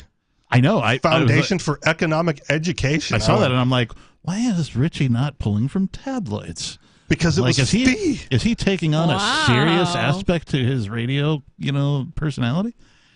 But yeah, this says everything Demolition Man got right about the 21st century so far. And that's why I brought it in. The 1993 film, I like, when I saw that, I was like, oh, wow, is it really that old? Because, well, I'm old, right? 93, I was 21. Okay. So, yeah. I wasn't alive. You weren't even around when this film was released. Have you seen the film? No, I haven't. Oh, should I add my it to my goodness. list? Absolutely. Yeah, you should. 1,000% yes. Not only add it, but bump it into like the top 4 or something. Yeah, I'll watch it tonight. Yeah. Watch that tonight and then watch The Anarchists tomorrow night and you'll be set. Yeah. Like that's your viewing That's lineup. my goal. Yeah. My homework. As this article will reveal, it's got a star-studded cast, really. It's pretty good. Find an American torrent for it. Because I downloaded, I guess, a European version, and they replaced all the Taco Bells with Pizza Hut. And it was nearly unwatchable. That's really funny. Yeah, there's some very specific Taco Bell humor in here. But yeah, the 1993 film Demolition Man saw some parts of our future clearly and reminds us there are many shades of dystopia. For those of you who have not seen the film, yes, it's set in the future. And, it sort of takes some creative liberties on what the future might look like. And the Schwarzenegger Presidential Library, for one. The article reads, I haven't thought about the movie Demolition Man in a long time, but this changed recently when it was brought to my attention that the film is now nearly 30 years old. Made by filmmaker Marco Brambilla, in his directorial debut, Demolition Man is one of those movies that manages to be simultaneously campy and ingenious. That's impressive. That's his directorial debut. Yeah, it is actually pretty impressive. Featuring a star-studded lineup that included Sylvester Stallone. Hey, yo, Adrian, I'm Sylvester Stallone. Anyway, Wesley Snipes. Yep. Sandra Bullock. Yep. And not to mention up-and-comers. This is 93, like Dennis Leary and Benjamin Bratt, as well as stage actor Nigel Hawthorne and the guy who played the warden in The Shawshank Redemption, Bob Gunton. And Rob Schneider. I did see that. Yeah. The movie was a hit, raking in over $159 million worldwide. And so for 93, that's impressive. Today, that's like, movie comes out. That's not even the budget million. for a Marvel movie. Right. The movie has a delicious, if ludicrous, plot. Stallone plays John Spartan, a Dirty Harry-style police officer whose life takes a sudden turn when his attempt to rescue a bunch of hostages goes awry. When all the hostages are found dead following an explosion, Spartan, along with the criminal he was trying to stop, Simon Phoenix, played by Snipes, is sentenced to be cryogenically frozen. Both Spartan and Phoenix are unthawed in 2032. Right around the corner. A little bit, yeah. Couple of, 10 years or so? 36 years after being frozen in a world that looks much different. So it's kind of the same thing as Idiocracy. in this respect, where like, dude gets put to sleep and then but gets woken up. predates Idiocracy by a couple of decades. Is it as funny? It's not as funny because it's not really. I quote that movie a lot. Okay, it's campy, but it's an action flick. Okay. It's like at its core, it's an action flick. When did Idiocracy come out? 2006, yeah. Yeah, so 13 years before it, in front of Idiocracy. That's interesting. I thought Idiocracy was much older than that. By I thought it came out like 2000 or something. And the other thing with Demolition Man is it takes a lot of liberties from Brave New World.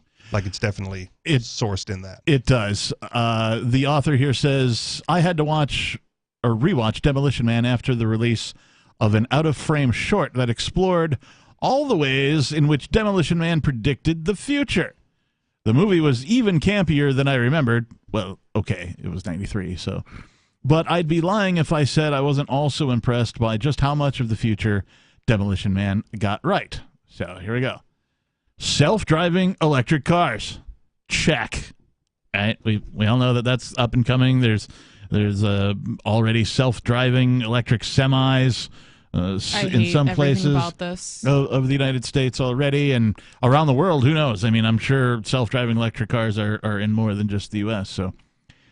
humans using computers to increase their self-esteem.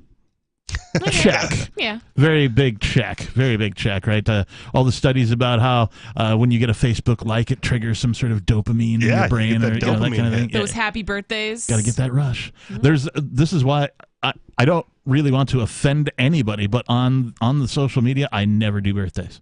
Yeah. I mean, and you'll also rarely see like a couple of my friends like who are older than Facebook. Well, you don't want to give them that ego push? Know when my birthday is, and so they'll be like, hey, happy birthday, Captain, every now and again. But, like, for the most part, people leave me alone, and so I'm happy about that. And I leave them alone with it, too, because, like, I just feel like social media pushing you to remember people that you might not even communicate with, right? Followers versus friends, right, is how I look at social media. Like, pushing you is, like, sort of fake friendship. You know what I mean? Yeah. If you're really my friend and I know you and I really have some concern over your next spin around the galaxy or whatever it is, then I will wish you happy birthday in person. But it's not so important to me, and I don't really care if anybody remembers my birthday or not. I really don't, and I kind of never have. The only importance for birthdays to me were when I turned 21, I could drink legally. Mm-hmm. I was totally going to bars and drinking illegally before I was 21. Because I think most people who drink started before it was legal. Yeah. But I'm saying I looked older, so I got carded way less, and like people were just like, sure, whatever, and so that happened. And then the other one was I think when I turned 25, because my car insurance rates finally went down. I think I find the birthday reminders sometimes useful because I don't really pay attention to days Sometimes or dates. It is nice, yeah. So you get the reminder, and then I will go message, family members off of Facebook. Yeah. But I totally lean on that. I was like, oh man, it's their birthday again. And like, forget mom's birthday, and you'll never hear the last of it. How about Zoom meetings? Check. Big check, particularly post-COVID. Yeah. Zoom has taken over all sorts of different meeting applications, has replaced live in-person meetings mostly across many different forms of business. I remember my dad had to go on business trips. That's old people things. Huh? We have to go to a different state to have a meeting? Right. Jesus. What else did Demolition Man prophesy? Prophesize? The prophecy has been prophesized. Prophesizing? Predicticize. Predictator? 603-283-6160. More Free Talk Live is on the way. On Free Talk Live, we're bringing people to the ideas of liberty every day. From wrestling superstars like Glenn Jacobs. You guys really are having an impact, I believe. Like I said, a lot of where I am now is due to listening to Free Talk Live. You changed my mind on some very important issues years ago. To random people tuning in on the radio. I was kind of stuck in the left-right paradigm. I heard your show by chance on a Saturday night. From there, I went on, joined the Free State Project, and become an amplifier. So, I mean, that's really the reason why I amp is because I know that if it wasn't for you guys being on as many stations as you are, I never would have found the ideas of liberty. You can help more people hear the message of liberty by joining Free Talk Live's AMPS program on Patreon for as little as $5 a month. And you'll get access to special perks. Visit amps.freetalklive.com, amps.freetalklive.com. The new 4th edition of Healing Our World, The Compassion of Libertarianism, will take your understanding of liberty to a deeper level and has over 1,300 updated references, new cartoons, and a foreword by Dr. Ron Paul. With discounts for multiple book purchases, the 4th edition of Healing Our World is a great gift for the liberals, pragmatists, environmentalists, and Christians in your life who think libertarianism is cold-hearted. Get yours today at healing.freetalklive.com and use promo code FTL for a $5 discount. Tired of cancel culture? Sick of mega tech corporations holding an axe over your head? Join the LRN.FM Matrix chat server. It's self-hosted, so no one else can tell us what to do or say. Don't like the existing channels? You can make your own. You can even connect into some of our channels from other Matrix servers. It's federated. For the full LRN.FM Matrix experience, though, you should join our server via the step-by-step instructions at chat.lrn.fm. Chat.lrn.fm. The Free State Project has reached its goal of 20,000 liberty lovers who've pledged to move to New Hampshire and get active to achieve liberty in our lifetime. Perhaps you're trying to figure out what part of New Hampshire should be your destination. If so, consider Keene. You'll find more than 150 reasons to move to Keene at move.freekeene.com. Keene is famous for its historic, publicity-generating activism, as well as being the liberty media capital of the world. It's home to freekeene.com, New Hampshire's destination for liberty activism, news, and opinion. For years, we've been compiling over 150 reasons to move to Keene at move.freekeene.com, where you'll learn about some of what's happening here and what makes Keene a great place to live. If you love liberty, you'll probably enjoy anywhere you end up in the Shire. But do your due diligence first. Please visit move.freekeene.com for the full list of over 150 reasons to move to Keene. That's move.freekeene.com. If you want to know the latest about Free Talk Live before we go on the air, all you need to decide is how you want it delivered. It's your choice. Visit news.freetalklive.com to receive our usually weekly news updates by email. Plus, we have a Twitter account at twitter.freetalklive.com, and you can follow us on the decentralized Mastodon platform at toot.freetalklive.com. So please follow us at toot.freetalklive.com and sign up for our emails at news.freetalklive.com. Are you tired of your taxes funding endless occupations around the world? Antiwar.com is run by people who understand that wars abroad become wars at home, wars on our freedoms. Antiwar.com is dedicated to bringing you the latest in news, views, interviews, and reviews from the top movers and shakers in the anti-occupation movement. Antiwar.com has it all, from thorough foreign policy analysis to interviews with whistleblowers who used to run the military-industrial complex. Anti-war, pro-free market. That's antiwar.com. Yep, we still do email. Drop your email address in the entry box at freetalklive.com, and you'll be kept in the loop with Free Talk Live.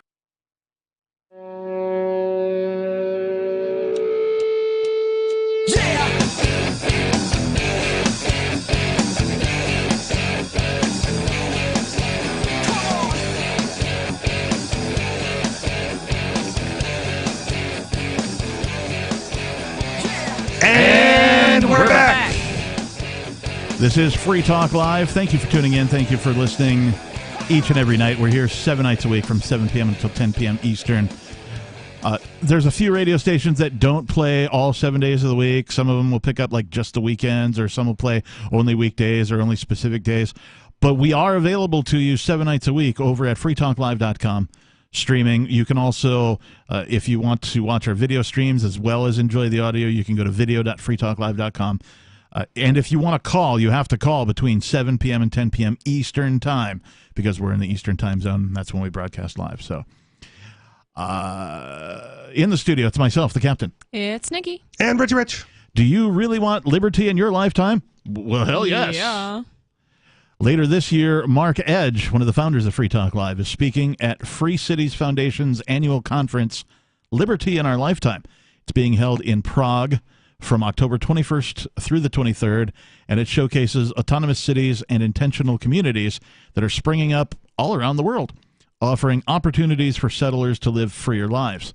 The conference theme is Parallel Structures for Progress, and they'll explore physical developments and parallel structures emerging in education and finance, which offer alternatives for people looking for better ways to learn, educate their children, and invest in their future. Free Private Cities is offering all Free Talk Live listeners a special 20% discount on tickets, and you can claim those when you check out of their Eventbrite site using the promotion code FTL20. That's FTL20. To find out more about the conference, visit lifetimeliberty.com and follow the conference Twitter via the handle @LibertyIOL. Make sure you get your tickets soon and take advantage of the discount. If you want, you can buy your tickets with Bitcoin. Just drop them a Twitter direct message for instructions on how to do so. Again, that's lifetimeliberty.com. Use the code FTL20 as your discount code for 20% off, and that'll be in Prague October 21st through the 23rd. All right, so we've begun this story from FEE, F-E-E. That's the Foundation for Economic Education. Yep. And they're talking about the 1993 film called Demolition Man, starring... 1993 masterpiece. Okay, sure. I won't dispute that. Nikki hasn't seen it, so she won't dispute it either. She wasn't even born yet. Yeah, I'll let you know tomorrow, though. Okay.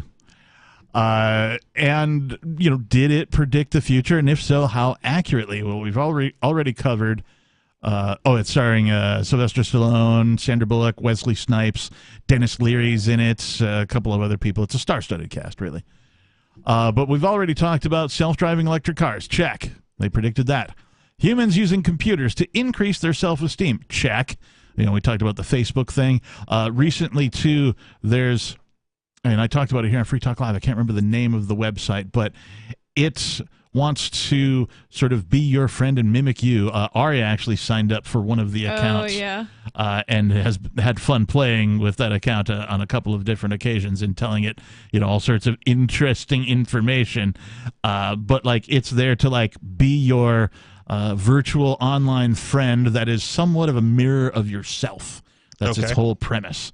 And so its job is to lift your spirits and encourage you and all the things that your family and your spouse and your friends are supposed to do for you.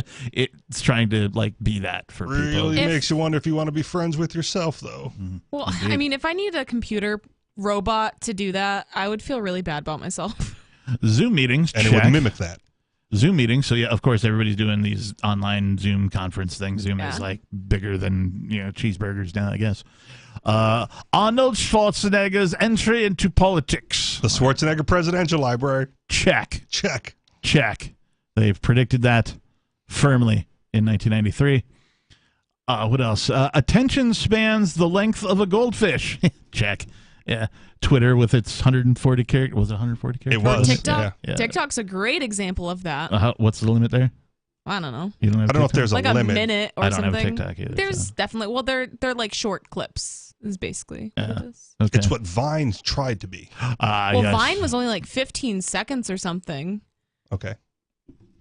It's a short form thing. Yeah. Yeah, definitely. Short attention spans have become the norm. We were talking about this a little bit during the break. Voice-activated search in homes. Yup. Check. And Richie Rich, you have some experience with this, I You understand. can give me the demerits. I don't care. I've already given you 5 demerits for this. But... Libertarians can harsh on me all they want, but I've got the Alexa set up in-house. Yeah. And I mean, justifiably fine. Unless you've got a dumb phone, feature phone, I don't want to hear it. Right. Because all I know is whenever my phone is around me, I get ads on Facebook for what I was just talking about with my friends. So, in your house with Alexa? Well, no, just with my phone. Your phones are obviously always right. listening. Yeah. So that being said, I don't really have a problem having Alexa in my house because it's convenient. I mean, there is something to be said for unplugging the damn thing, right? Just because you have one doesn't mean you can't unplug it. Or just not use it. But it's it's always on. It's one of the things I don't like about it. Yeah. So when I walk into my apartment, the light switch is on the back wall of the apartment. Right. So I have to crawl through the dark to get there when I get home at night. Yep. So I set up an Alexa light, to come on. And in Demolition Man fashion, when I get home, I say, Alexa, illuminate. Nice. And deluminate, and the lights go on and off. I'll give you back 1 demerit point, so I'm only going to subtract 4. Okay. I'll give you the 1 back because you do mimic the Demolition Man movie. Okay. So I'll take it. Yeah, I don't even care. That's definitely cool. Worth it. Worth it for the convenience. Alexa, set microwave timer for 90 seconds. She can do that? Yeah. Whoa. See? I don't remember. I'm going to have to go back and watch this movie again myself. Because Please do. This says digital currency, they predicted. Check. Okay. Did they? I don't remember them using digital currency. I don't remember them using cash except when they were down in They the had credits or whatever, right? And I remember, like, whenever Sylvester Stallone been fined 1 would credit. cuss, right? Yeah, they would fine it, but like, it seemed to me that they were fining him for like something he hadn't yet even earned. Well, because he was new. Like everyone else already had it. That's probably how they were paid. Yeah. Right. Okay. I guess. And then automatically deducted. And like, I'd just like to point this out again. There are people on the internet who say things like, the dollar is not digital. Yes, it is. Like, it was digital before cryptocurrency was. Like, literally. Like, bank accounts. Yeah. Like, when you go and deposit $1,000 in cash into your bank, right, your local branch of whatever bank you use, the bank of your local whatever. You put $1,000 into that thing.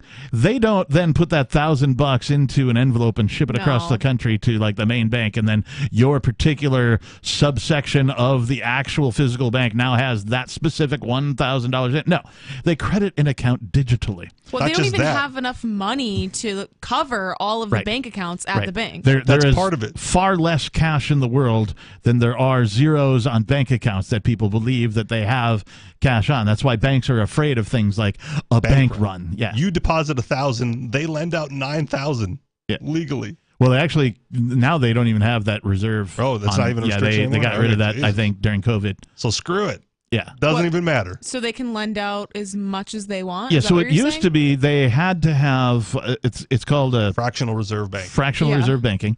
Thank you. And it used to be that the bank would have to have 10% of whatever it was they were going to lend out. So if they were going to lend out, $100, they had to have $10. Even that is absurd. It's absurd. Imagine if I was doing that. Yeah. But the only way they can do that is if they don't actually have to physically give you the cash. They just increment the system. Right. So now if you go into your local branch bank, because you've been a customer at that bank for all your life or whatever, and your credit's pretty good, and you're like, hey, can I have a loan for a car? And they go, yep, your credit looks good. You're employed. They do a background check on you or whatever. And they go, yeah, sure. That'll arrive in your account in, X amount of business days.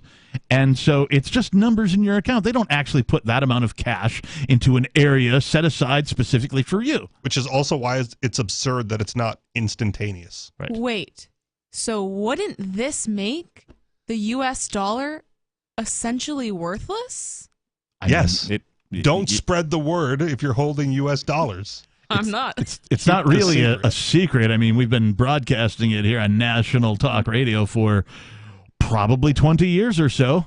That's the dollar has actually lost over 98% of its value since 1913. Perhaps even further back than that, but that's when the Federal Reserve was formed. Yeah, and the more money they print, the less value your dollar has. So if you've been sitting on $5,000 for 5 years, guess what? It's probably only worth about $2,500 right now compared to what it was worth when you saved it. 603-283-6160.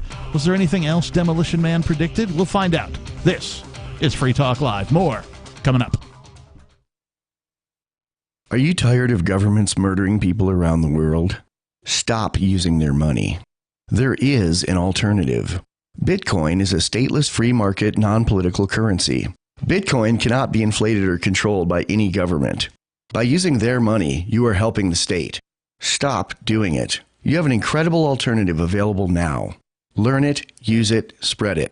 Get started with Bitcoin at bitcoin.com. That's bitcoin.com. There are lots of ways to listen to Free Talk Live. Our podcast has been around since podcasts began, and now the FTL feed is loaded with content besides our full show archives. Did you know that we make it easy for you to customize your podcast subscriptions? We have different feeds, one that includes only our full shows, one with just the Daily Digest, and our main feed that includes everything. You decide what you listen to. It's quick and easy to customize your feeds at feeds.freetalklive.com. That's feeds.freetalklive.com. I'm a little obsessed with My Magic Mud. Several years ago, I met Jessica Armand, the founder and CEO of My Magic Mud, and I didn't even know my teeth were coffee stained. A week's worth of use convinced me, and now I use it every 3 or 4 days. It's clinically proven to whiten teeth, and I think it cleans better, too. My Magic Mud's available at most local health food stores, Sprouts, Natural Grocers, CVS, Walmart's Natural Beauty Aisle, but I can get it for you for 20% off with coupon code FTL20 at mymagicmud.com. FTL20 mymagicmud.com. What if you want to hear the latest episode of Free Talk Live, but all you have is your phone, you forgot to download our archive, and you have no data connection? You can call our Listen line at 641-793-0191. That's a long-distance number, so you may incur charges. If not, listen as long as you want. 641-793-0191. The Free Talk Live Listen line, 641-793-0191. You're listening to the live edition of Free Talk Live. Hour number 3 is next after the news here on the Liberty Radio Network at LRN.FM. From Feature Story News in Washington, I'm Jagruti Dave. At least 41 people have died after a fire started in a church in the Egyptian city of Giza. There was a crush as people tried to escape the blaze in the Coptic Abu Sifin church. Ollie Barrett reports from Erbil in Iraq. The fire broke out as around 5,000 worshippers had gathered for Mass, and it broke out close to one of the entrances to the building. That led to a stampede as people tried to escape the blaze, and it's understood that many of those who died were caught up in the crush to try and get out of the building. The dead include children, we are told by local authorities. The cause of the fire is not yet clear. It's understood to have been an electrical fire, and there are some local reports that it may have been caused by a short circuit in some way in the power supply, but that is still to be established. Salman Rushdie's agent has said the author's road to recovery has begun after he was stabbed in the neck and the stomach during an event in New York State on Friday. The 75-year-old writer's son, Zafar Rushdie, tweeted that he'd been taken off the ventilator and, though his life-changing injuries are severe, his usual feisty and defiant sense of humour remains intact. A 24-year-old man has pleaded not guilty to charges of attempted murder and assault. He's currently being held without bail.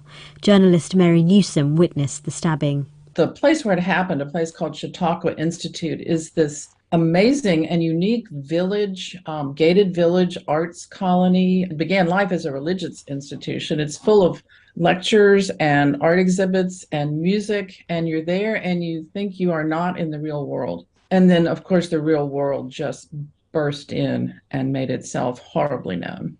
Another U.S. congressional delegation is in Taiwan less than 2 weeks after U.S. House Speaker Nancy Pelosi made her controversial visit to the island. The American Institute in Taiwan said the delegation will meet with senior Taiwan leaders to discuss U.S.-Taiwan relations, regional security, trade and investment, global supply chains, climate change, and other significant issues of mutual interest. In a statement, Taiwan's presidential office said the visit demonstrates the United States Congress's firm support for Taiwan, especially at a time when China is raising tensions in the Taiwan Strait. Nancy Pelosi's visit sparked fury in Beijing, which regards Taiwan as part of its own territory. China's military launched a series of retaliatory military drills in the Taiwan Strait. On Sunday, Taiwan's Ministry of Defense said it spotted 22 Chinese planes, 10 of them fighter jets, as well as 2 Navy vessels near the strait. From bureaus worldwide, this is FSN. With FSN Spotlight, I'm Simon Marks, with more today on Friday's violent assault on satanic verses novelist Salman Rushdie. He's faced an Iranian fatwa threatening his life since the book was published in 1989. He was stabbed nearly 10 times as he was about to address a literary conference in New York, where he was due to tell the audience that America offered safe haven for writers.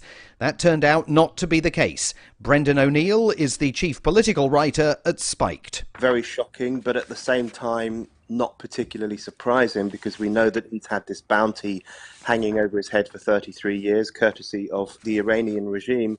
I think it really I think it was a violent form of cancel culture. I think it was, I mean, we do need to wait for more details. It does look like the suspect was a fan of Iran and possibly a fan of Hezbollah as well. So there does seem to be a link between the fatwa and what happened to Salman Rushdie, but we do need more details.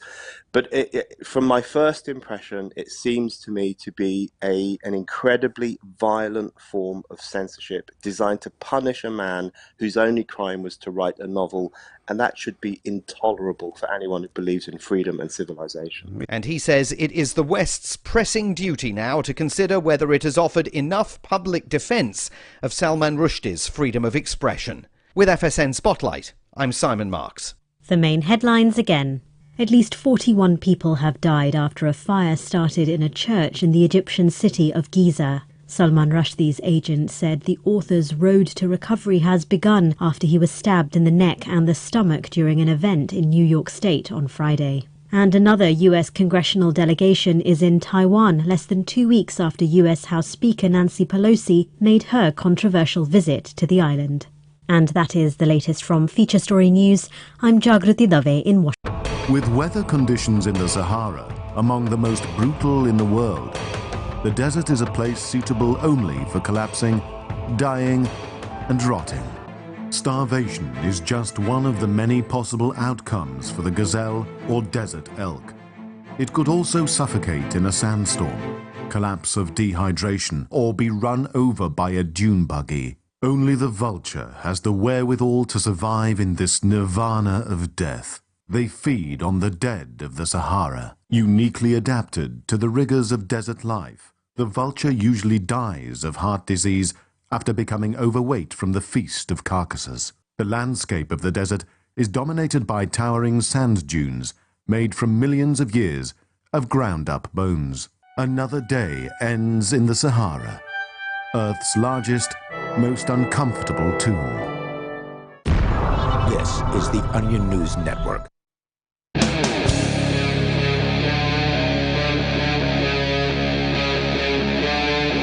Free Talk Live.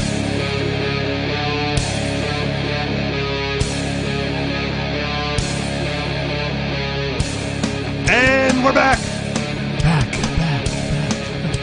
He echoed. Delay. Is this thing on? That's called manual delay when you just do it. Okay. One time, me and my band, we were playing a gig, and they didn't have any effects at all. Like, something in their rack broke, and so it was just, the mic'd up guitars, the mic'd up bass, the mic'd up drums, and then dry vocals, which I don't know if you've ever heard dry vocals in a musical situation, but karaoke? No, karaoke is generous with the reverb and the delay and that kind of thing. Yeah, definitely. Most karaoke setups anyway. So anyway, we play this thing dry, and there was this important piece of the song where there was a delay. Like, if you heard the recording of the song, there's a bit where the music sort of stops and the singer right? It's a pretty important piece of the song, but the sound guy was unable to do that day because whatever, the piece of gear broke, so the singer just did it manually. Yep, gotta do a manual. And apparently it fooled the audience. Nice. Because they were like, great. I thought you said the sound guy's thing was broken, because I talked to some people before the show. And I'm like, yeah, it was, And you could see him We're do just it that good. Yeah, you could kind of see him do it, but he kind of did it in a ventriloquist way where he's holding the mic, he's like, and you could see the throat move, but he didn't move the mic away from his face at all, so it looked like it was just the same thing. It was, Anyway, this is Free Talk Live. The telephone number here, 603-283-6160. In the studio, it's myself, the captain. It's Nikki. And Richie Rich. Free Talk Live's video archives have been on Library for years. Library is an uncensorable, decentralized, blockchain-based media sharing protocol. We're big fans of that here on Free Talk Live. In 2020, Library launched Odyssey, a video sharing website to compete with YouTube, and it's really taking off with over 1 million channels now, many of whom are former or disaffected YouTube creators. During YouTube's crackdown for not towing the government line on all things COVID, the Free Talk Live YouTube channel started receiving strikes and could be completely taken down at any moment if it hasn't already. I haven't checked in on it because at this point I'm like, screw you, YouTube. Thankfully, Odyssey started offering live streaming. Now we're streaming live every night, posting our video archives permanently to Odyssey. You can watch live or anytime on our Odyssey channel. Just visit video.freetalklive.com. Video.freetalklive.com. If you want to go all in, you can download the desktop app over at lbry.com, and every video archive you watch, you'll help seed and keep it online forever. Again, follow us on Odyssey today, video.freetalklive.com. And Free Talk Live vindicated with the latest CDC guidelines and recommendations and came out recently. Yeah, I saw that, and I was hoping to grab, sort of a chart or an article on that, and I just didn't happen to have one for that. But I did see that the CDC has basically said, hey, treat everybody, whether they're vaccinated or unvaccinated, the same. Yep. Which is what we've been saying since the dawn of COVID. What's that? You've tested positive? No need to quarantine. Go about your business. Right. Well, that's what I've been doing the whole time. Right. I Vindicated. have too. That's what I'm saying. Oh, you don't need to wear a mask wherever you go? Vindicated. Yeah, I haven't been doing that either. Nor did I do it the entire time. So, yeah. You know, all the websites that put warnings on our posts about, this might be misinformation or disinformation. You've been fact-checked. Well, guess what? They're all wrong. Yep. Every frickin' one of them. All the Facebook friends lost. Yeah. Yeah. Well, good riddance. Yeah. All right, we've been talking about this article from Fee about the movie. One of the greatest movies of all time. Demolition Man. And star-studded cast, Sandra Bullock, Sylvester Stallone, Wesley Snipes, who played, what was the vampire? Blade? Blade, yes, Okay. Thank you. He played Blade. Also a fantastic series of vampire movies. Anyway, those guys are all in it. We've been talking about things they got right, just for our listeners tuning in who haven't heard them. Self-driving electric cars, they predicted humans using computers to increase their self-esteem. They also predicted Zoom meetings. They predicted Arnold Schwarzenegger's entry into politics. They predicted short attention spans for most people. They predicted voice-activated search in your home. They predicted digital currency. What else did they predict? Tablets. That's right. They had tablets in Demolition Man before tablets were even invented. The police response system. Yep. What am I supposed to tell this guy? And that's interesting, too, because did they invent them and do, Android and Apple owe Demolition Man some sort of, royalty according to U.S. law? I don't believe in copyright law, by the way. But probably more so the daily use of tablets. Like, I know Apple had a tablet probably around that. What time? I don't know. Apple had a tablet long before the iPad, and I don't remember what it's called. So I know like that Newton or I know something. that touchscreen POS systems existed in '93 because I worked a job at a retailer where they had the touch screen, so you could scan barcodes and then touch stuff on the screen without a keyboard to complete the transaction. I got that, but there is an Apple tablet that predates the iPad. Okay. And I don't know when it came out, and I can't remember the name of it. If you know. 603-283-6160. What else did they predict? Anti-smoking laws. That's right. In 1993, you could still smoke in a bar and have a glass of whiskey at the same time. I'm so old. Like, I remember when you could smoke in the Greyhound bus. It was only like the last 6 seats, 3 on either side, plus that one big seat in the way back next to the bathroom. You didn't ever want to sit there unless you were a smoker. Are there people still alive that remember when you could smoke on an airplane? I'm sure there are. Probably, yeah. I don't remember being able to smoke on an airplane. I do remember seeing the ashtrays in the arms of the airplane seats. I think they've all been moved out and all those planes retired at this point. It seems like that has been the norm for so long, right? That you need not put a sign up in the plane that says no smoking. And they still have them. Right. Yeah. Like, fasten your seatbelts and remember, no smoking. Like, who remembers? Who thinks that would be okay at this point? Anti-smoking laws, they predicted. They predicted language police. One credit to the verbal morality code. Yeah, and there's also some sort of like buzzer sound that went on. Yeah. John Spot. Maybe a little light went off too. Yeah. I much like John Spartan, would have received many a fine.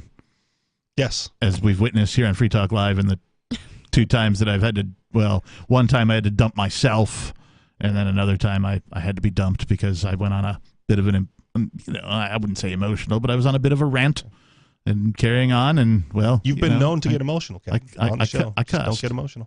I'm still surprised I haven't had to be dumped. Knock on wood. Did I just curse myself? Predicting the future is what you're doing. That's right. I'm a good girl, and I do not use swear words. The F ever. you don't. Yeah. I've heard your potty mouth. That's right. What, on the brakes? That's right. And at Pork and Fork. Yep. As soon as the mics get muted. I really let it loose at Pork and Fork. Particularly during mini golf. So last night there was a caller who was like, okay, you guys don't get emotional now. And I totally like deadpan. He's like, no, don't get emotional. Yeah. And I was like, but I'm not. Like, you've been known, Captain. Don't tell me what as to part do. of your reputation. I do not get emotional. The emotional captain. I do emote. It's true. But what else did they predict? Germophobia, gun control, all of those. So anti-smoking laws, language police, germophobia, Where'd gun I get control. a gun around here? Oh, at the museum, sir. Yes. However, I am still not using the 3 shells. 3 seashells? Yeah. Okay. What is that? Watch if you the movie. Yeah, you'll. All right, I will. Don't spoil it. I'm not going to spoil it. All right. I'm waiting for that. There are 3 totally waiting seashells for the 3 seashells that John Spartan has to figure out how to use, and you'll see. You'll see. Okay. This list is by no means exhaustive, mind you, and impressive as it is, the list doesn't include what is, in my opinion, the most prophetic and best part of Demolition Man, Edgar Friendly's soliloquy on why he's living as criminal underground, literally underground, rather than on the surface, and that would be Dennis Leary's part. That's a worthy rant. It is. 603-283-6160. Would you live underground in a dystopia? Do you feel like your nation, state, or community no longer holds your values? Have you dreamt of a place where people agree that liberty is important and are free to pursue their projects so long as they respect the property of others? There are many people just like you that are discovering freeprivatecities.com. Their social media links are at the upper right of the page at freeprivatecities.com. All skill levels will be needed when the first of the Free Private Cities opens. It's sooner than you think. Stop arguing and build. freeprivatecities.com.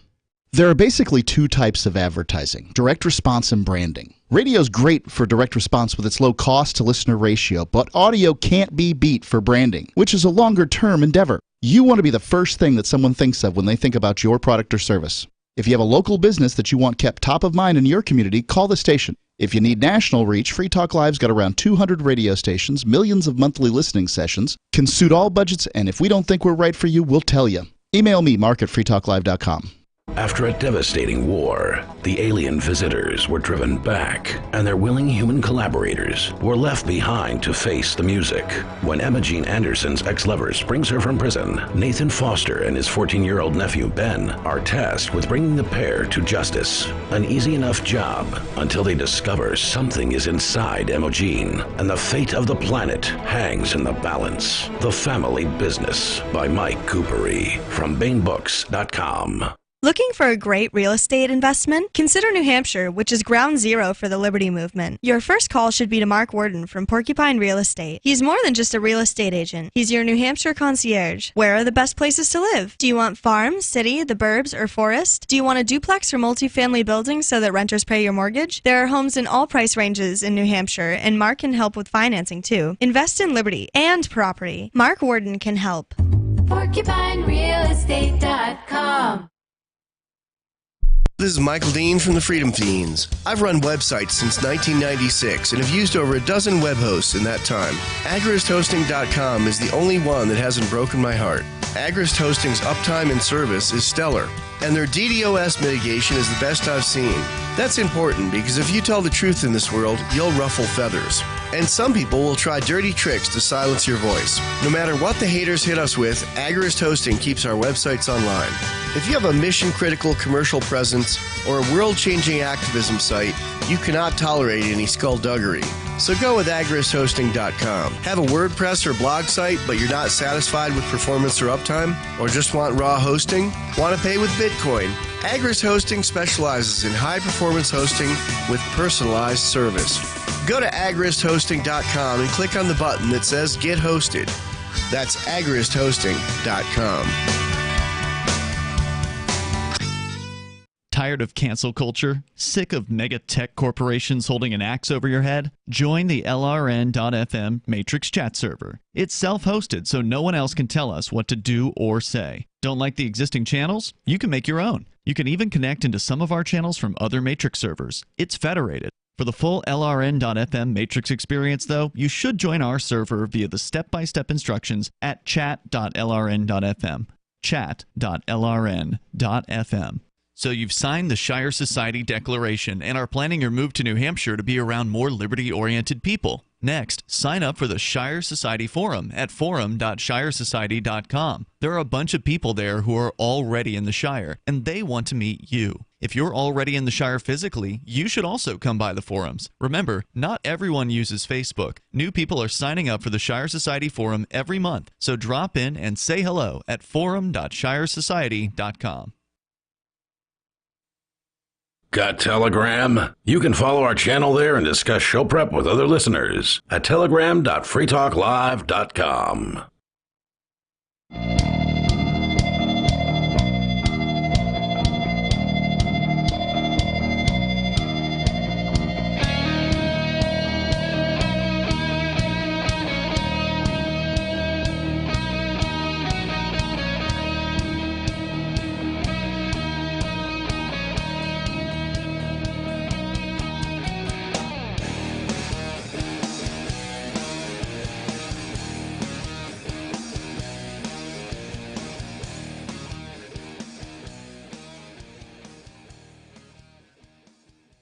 It's not working. Oh, no. Yeah. All right. Totally ruined it. Hang on. Let me see if I do. Technicalities. Yeah, technicalities. Please stand by. Technicalities. Please stand by.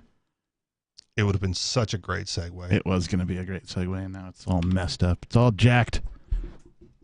See, there you go. According to Cocteau's plan, I'm the enemy because I like to think.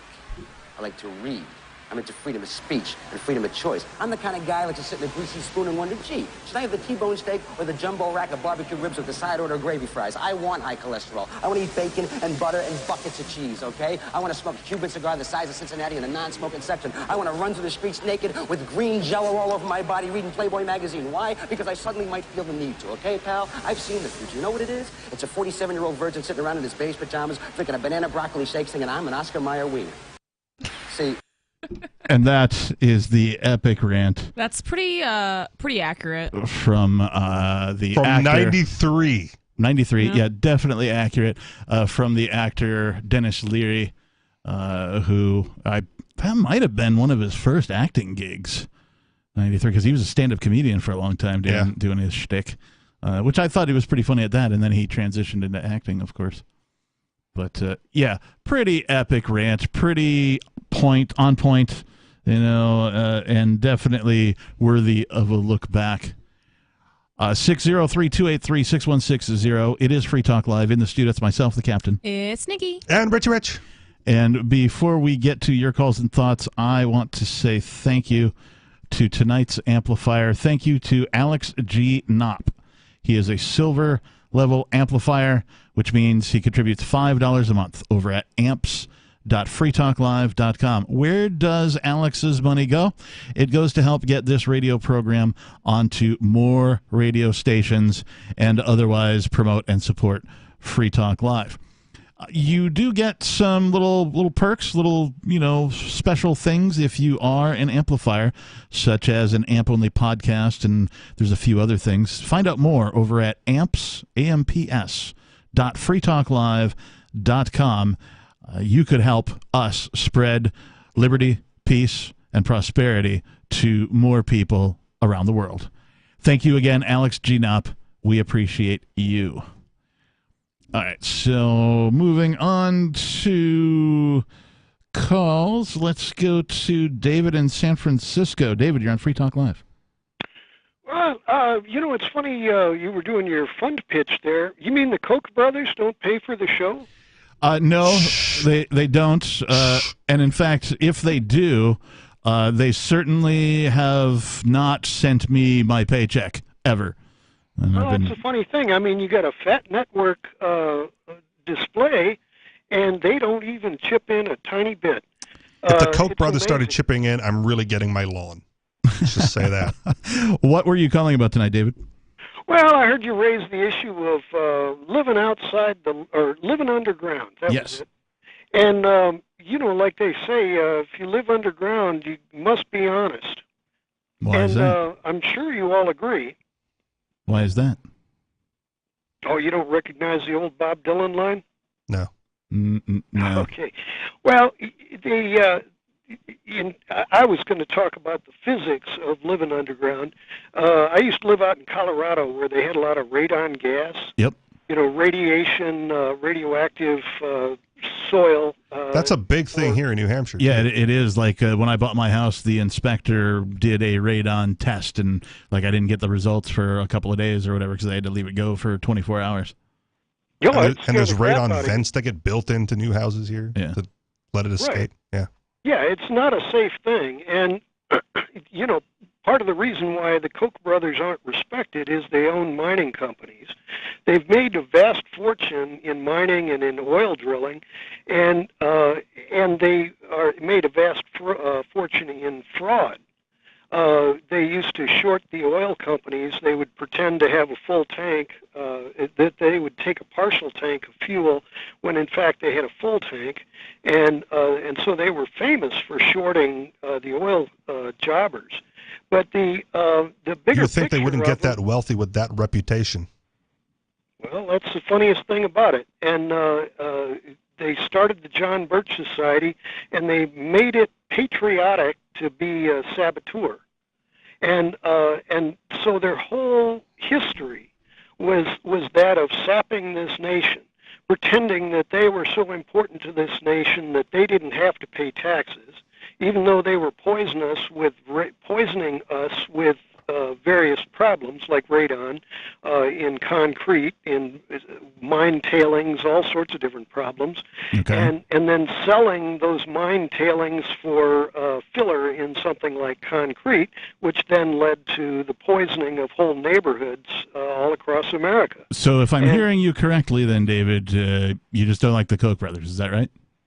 I don't like poisoners, and I don't like polluters. And So I then don't if you don't like rich- polluters and poisoners, do you dislike the federal government? You always got it in for the federal government. The federal government... I ask you for a very specific reason. Because the federal government, believe it or not, and you can go look this up, they released their own report on it. Go look it up. The federal government, believe it or not, is the largest polluter, period. Okay. At least they admit it. To be fair to David, though, I don't think that doesn't minimize the fact that if this is true, that the Koch brothers are culpable. I'm just seeing if David here is philosophically consistent. Okay. I don't like the at least they admit it argument, though. I don't like doing a bad thing is doing a bad thing. Just because the feds admit that they're terrible doesn't mean that it's okay or any Agreed. better. Is it better to then hide it if that's what the Koch brothers are doing? Hang on. The federal government is you and I. Whether you admit it or not, No, it isn't. It certainly isn't. David, in no way, shape, or form is the federal government you and I. Have you ever tried to change anything in the federal government at any level? Got a lot done. Oh, yeah? Such as? What did you change? Well, just one time, right after Obama was elected, we had the Interior Secretary came out here to San Francisco. Everybody was expecting him to be a great. I don't need the lead up. I need the facts. What did you change? And he wanted to do offshore drilling in California. Okay. And so I got one of the choice spots of being able to ask him a question in a huge public forum. Oh, how much did they pay you for that? Simple question. How much did they pay you for that? Simple question. How much of California's coastline You'll notice that he's not answering the question. Is collateral for the rest of the nation? If you owned $1 million villa over the California coastline and it gets covered with oil. Hey, David, thanks for the call. We appreciate it. 603-283-6160. Obviously, he didn't change anything. Otherwise, his answer would have been, I changed this and X. And then I to asked explain. a question in a public forum and made a difference in the world. I'm of the opinion that these people who get to ask these politician questions are paid. And he avoided that question as well. So more Free Talk Live is on the way. 603-283-6160. As inflation surpasses another 40-year high, the U.S. dollar continues to weaken. Savvy investors are diversifying into gold and silver, and you can also own the most stable assets in recorded history with BullionMax.com. BullionMax.com is a direct-to-consumer precious metals retailer who can help you diversify into gold and silver. It's security for your family in times of crisis. Buy direct from BullionMax.com without talking to a salesperson, and your precious metals ship fully insured directly to your home. It's fast and easy. Free Talk Live has a special offer to get you started. Get BullionMax.com Silver Starter Kit at employee pricing. Just go to BullionMax.com/FTL. This kit includes 5 ounces of the most desirable silver products, including a 2022 Silver American Eagle, a Buffalo Round, and a Buffalo Silver Bar. This offer is limited to 1 per household, so get yours now. Go to BullionMax.com/FTL. From Feature Story News in Washington, I'm Jagruti Dave. At least 41 people have died after a fire started in a church in the Egyptian city of Giza. There was a crush as people tried to escape the blaze in the Coptic Abu Sifin church. Ollie Barrett reports from Erbil in Iraq. The fire broke out as around 5,000 worshippers had gathered for Mass, and it broke out close to one of the entrances to the building. That led to a stampede as people tried to escape the blaze, and it's understood that many of those who died were caught up in the crush to try and get out of the building. The dead include children, we are told by local authorities. The cause of the fire is not yet clear. It's understood to have been an electrical fire, and there are some local reports that it may have been caused by a short circuit in some way in the power supply, but that is still to be established. Salman Rushdie's agent has said the author's road to recovery has begun after he was stabbed in the neck and the stomach during an event in New York State on Friday. The 75-year-old writer's son, Zafar Rushdie, tweeted that he'd been taken off the ventilator and, though his life-changing injuries are severe, his usual feisty and defiant sense of humour remains intact. A 24-year-old man has pleaded not guilty to charges of attempted murder and assault. He's currently being held without bail. Journalist Mary Newsom witnessed the stabbing. The place where it happened, a place called Chautauqua Institute, is this amazing and unique village, gated village arts colony. It began life as a religious institution. It's full of lectures and art exhibits and music, and you're there and you think you are not in the real world. And then, of course, the real world just burst in and made itself horribly known. Another U.S. congressional delegation is in Taiwan less than 2 weeks after U.S. House Speaker Nancy Pelosi made her controversial visit to the island. The American Institute in Taiwan said the delegation will meet with senior Taiwan leaders to discuss U.S.-Taiwan relations, regional security, trade and investment, global supply chains, climate change, and other significant issues of mutual interest. In a statement, Taiwan's presidential office said the visit demonstrates the United States Congress's firm support for Taiwan, especially at a time when China is raising tensions in the Taiwan Strait. Nancy Pelosi's visit sparked fury in Beijing, which regards Taiwan as part of its own territory. China's military launched a series of retaliatory military drills in the Taiwan Strait. On Sunday, Taiwan's Ministry of Defense said it spotted 22 Chinese planes, 10 of them fighter jets, as well as 2 Navy vessels near the strait. From bureaus worldwide, this is FSN. Our Matrix server is about as free as internet chat can be. Join the existing rooms or create your own at chat.freetalklive.com.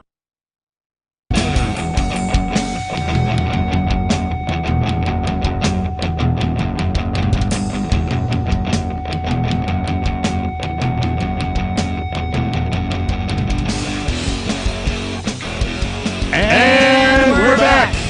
Yes, it is Free Talk Live, the Sunday night edition.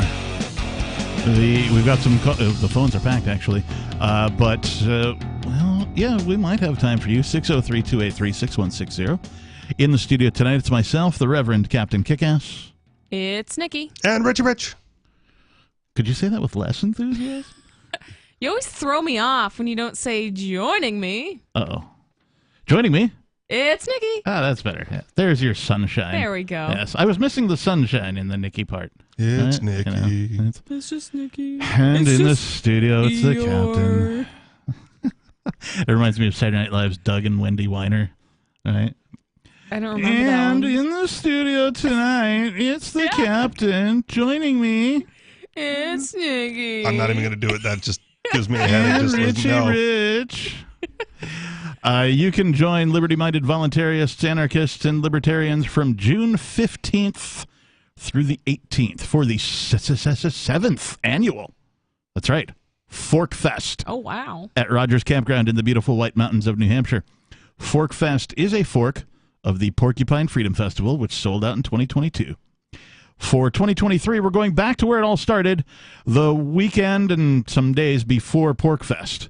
So Fork Fest is decentralized, which means there's no ticket cost and no one is in charge.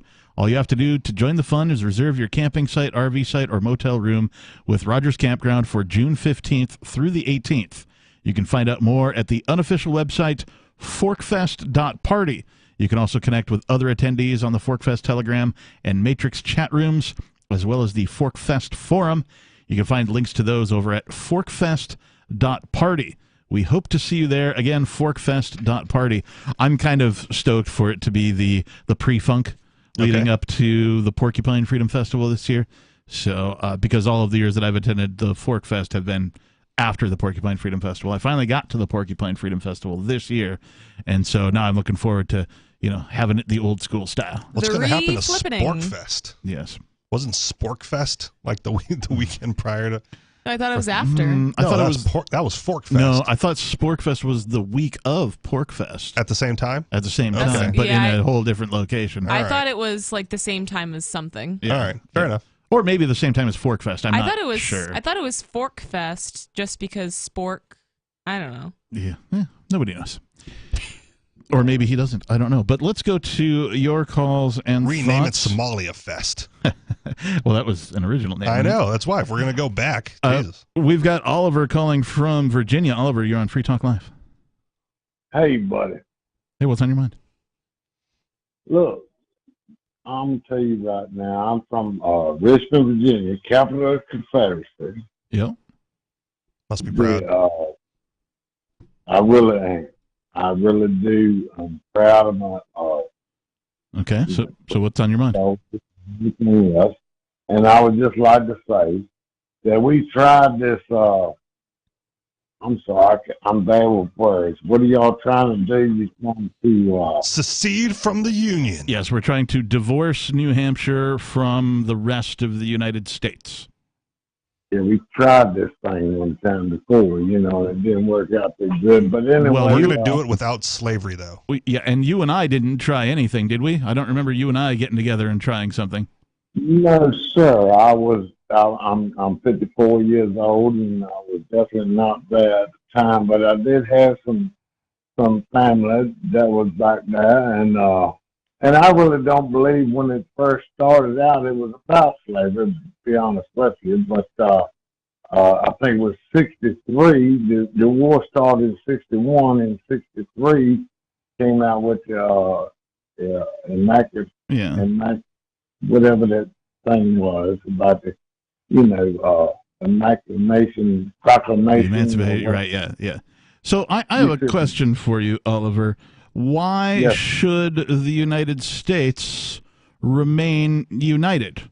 The federal government, for certain, has done all sorts of heinous things. They continue dropping bombs. They extort people for money. They continue inflating the money supply. They do all these heinous things. Why should the United States remain united? Well, at the end of the day, this is. I'm gonna skip a few things that I wanted to say. I'm gonna get right to the point. Okay. This is the thing.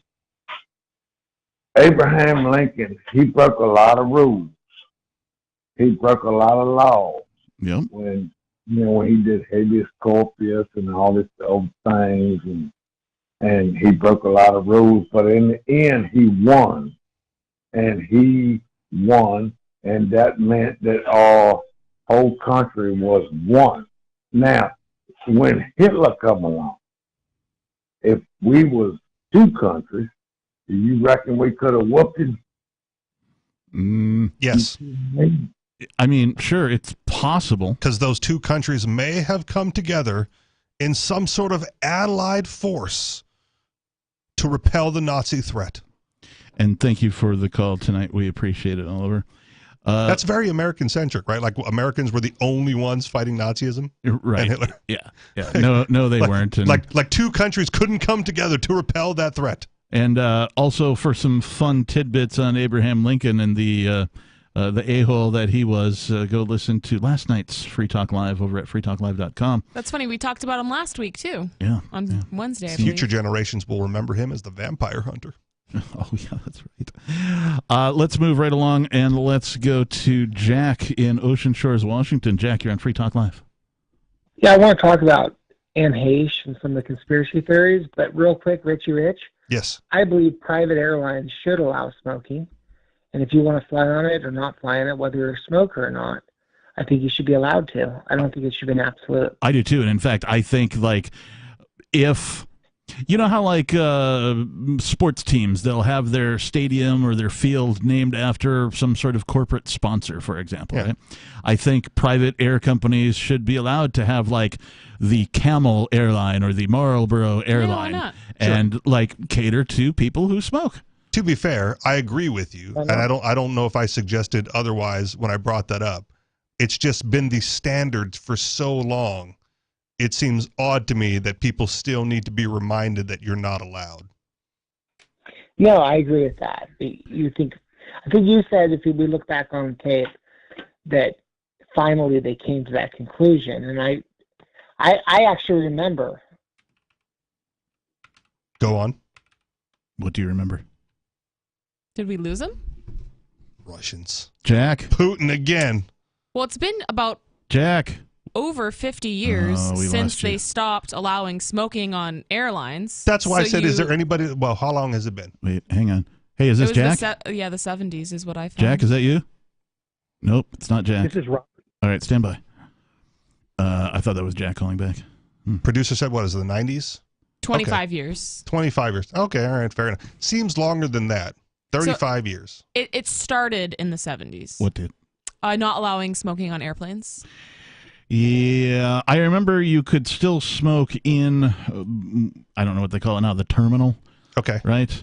I'm old enough to remember watching relatives fly away and like being able to bring the whole family, no security at all, into the airport and right up to the thing where the little, fake stairs or whatever, the ramp and all that, into the plane goes, and being able to stand there with the glass and watch the plane leave that particular terminal station, and you could sort of wave bye to your family, whatever. No security, no TSA, no tickets, George Bush. none of that. And it was great. It was one of the freest things I can remember. Like, people ask at times, they ask you to like pinpoint a thing where like you were way more free than you are now. It's like, that's one of them. There you go. To me, like just being able to like walk into an airport and walk around it like it's a mall, right? A shopping mall, and like go to all the restaurants and all the little places they have there selling goods and stuff like that. That was fun to me. 603-283-6160. Do you remember something where you were more free than you are today? Let us know. More Just Free think Talk back Live to 2020.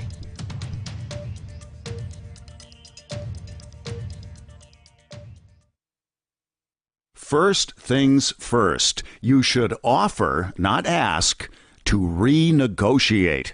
I'm Holland Cook with Inflation Hacks. For instant savings, make a list. Video and music streaming services, insurance premiums, your cable bill, your cell phone plan, that gym membership you stopped using by February, all those recurring costs that hit your credit card like clockwork every month. And about that card, tell them you want a lower rate.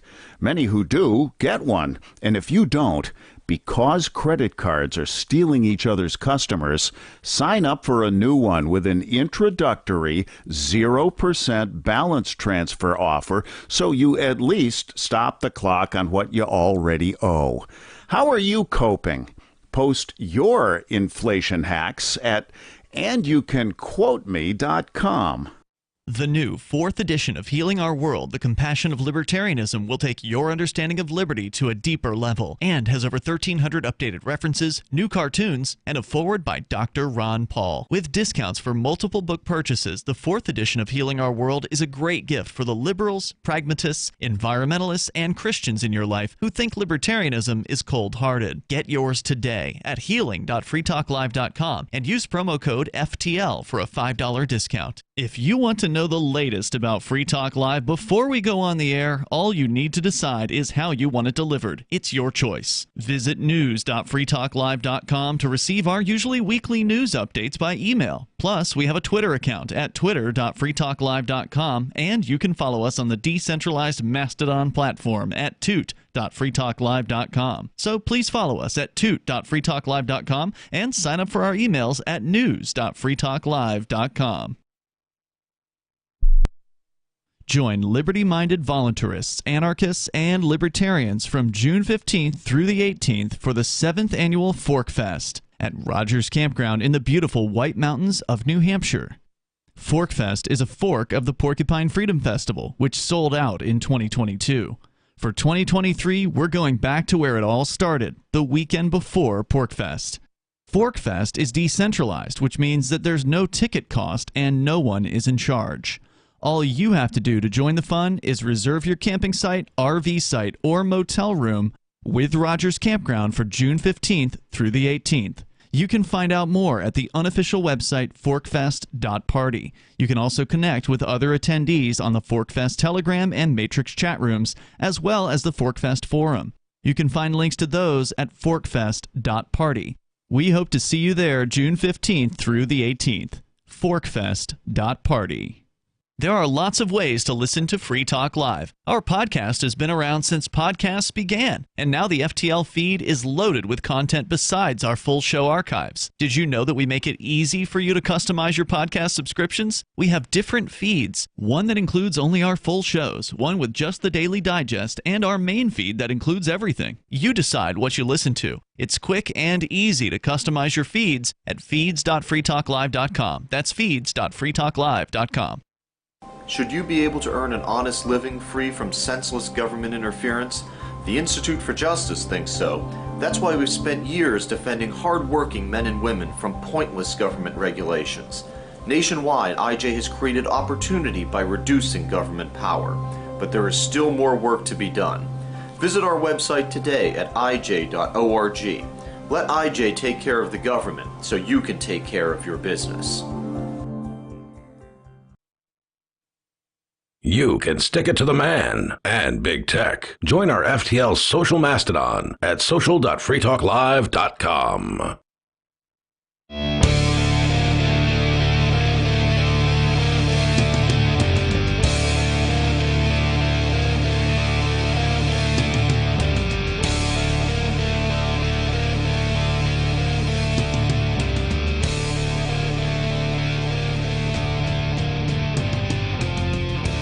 And we're back. Final segments of tonight's Sunday night edition of Free Talk Live. What is Free Talk Live? We're a live radio call-in program where you can call in, talk about whatever's on your mind. Only now you're telling them about it? Well, I've been telling them for, years really now, I guess. Just thought I'd mention it once. They should already know. Final segment. What is Free Talk Live really about? Let's get into the history. I'm not a professional. I just play one on radio, all right? The telephone number, well, you're probably not going to need. The phones are packed, and I think we'll get through this segment. But for future reference, 603-283-6160. In the studio tonight, it is myself, the Reverend Captain Kickass, and joining me, it's Nikki. And Reggie Rich. Was that a good enough lead-in? It was. It was great. Thank you very much. You need to prompt her like that every time. No, I was ready for it this time, though. Even if you didn't do that, I was ready. All right, cool. So we're making progress here. Yeah, I'm learning. The Sunday night edition, Free Talk Live. Make a radio host out of you yet. Let's see. It took this long? Do I have any business to handle? No, we already handled it. All right, cool. So let's move right along and go to, we have Jack. Now, normally we only limit, one call per night, but Jack, his phone cut off and he didn't really even get to say what was on his mind. I want to say, Richie Rich, I apologize. I'm happy that you and I both agree that smoking on airplanes is cool. Yeah, I would choose the non-smoking flight because I'm a non-smoker. Yeah, but I don't think I suggested that it should be the rule. Only that it has been the rule so long. I mean, it need not be reminded on every flight. I think you should be able to smoke weed on a plane. Sure, I don't care. Or a bus or whatever, right? Yeah. Like, who cares? So, Anne Heche, real quick. So who is Anne Heche and why does she matter? She was an actress. She doesn't probably matter like most of them. But she was married to Ellen DeGeneres. Okay. Oh, okay, yeah. Ellen DeGeneres is on the Epstein pedo flight list. It's true. These are things you have to look up, but they're not really conspiracies if you look at them. Sure. And she got killed. If you just type in hashtag. Got killed or died because. Yeah, she got killed. Okay. If you type her name in hashtag on Twitter, Anne Heche, you can see she pops out of the body bag right before it gets loaded in. Those are real newscasters, and this is not hard to do. You just type in Heche. After the car crash, she hit 2 homes, supposedly, and you can see her jump out of the body bag. It is so bizarre. She wasn't taken away from the car crash in a body bag, though. She was taken to a hospital and then was... That's what they told us initially. Oh, okay. That's what I figured. All right. So you can look at the video. It's hashtag Anne Heche. Well, if she sat up in the stretcher as they were loading her up to take her to the hospital... Yeah, but she had a brain injury, and supposedly some guy left her behind in the car. Okay. She was dead.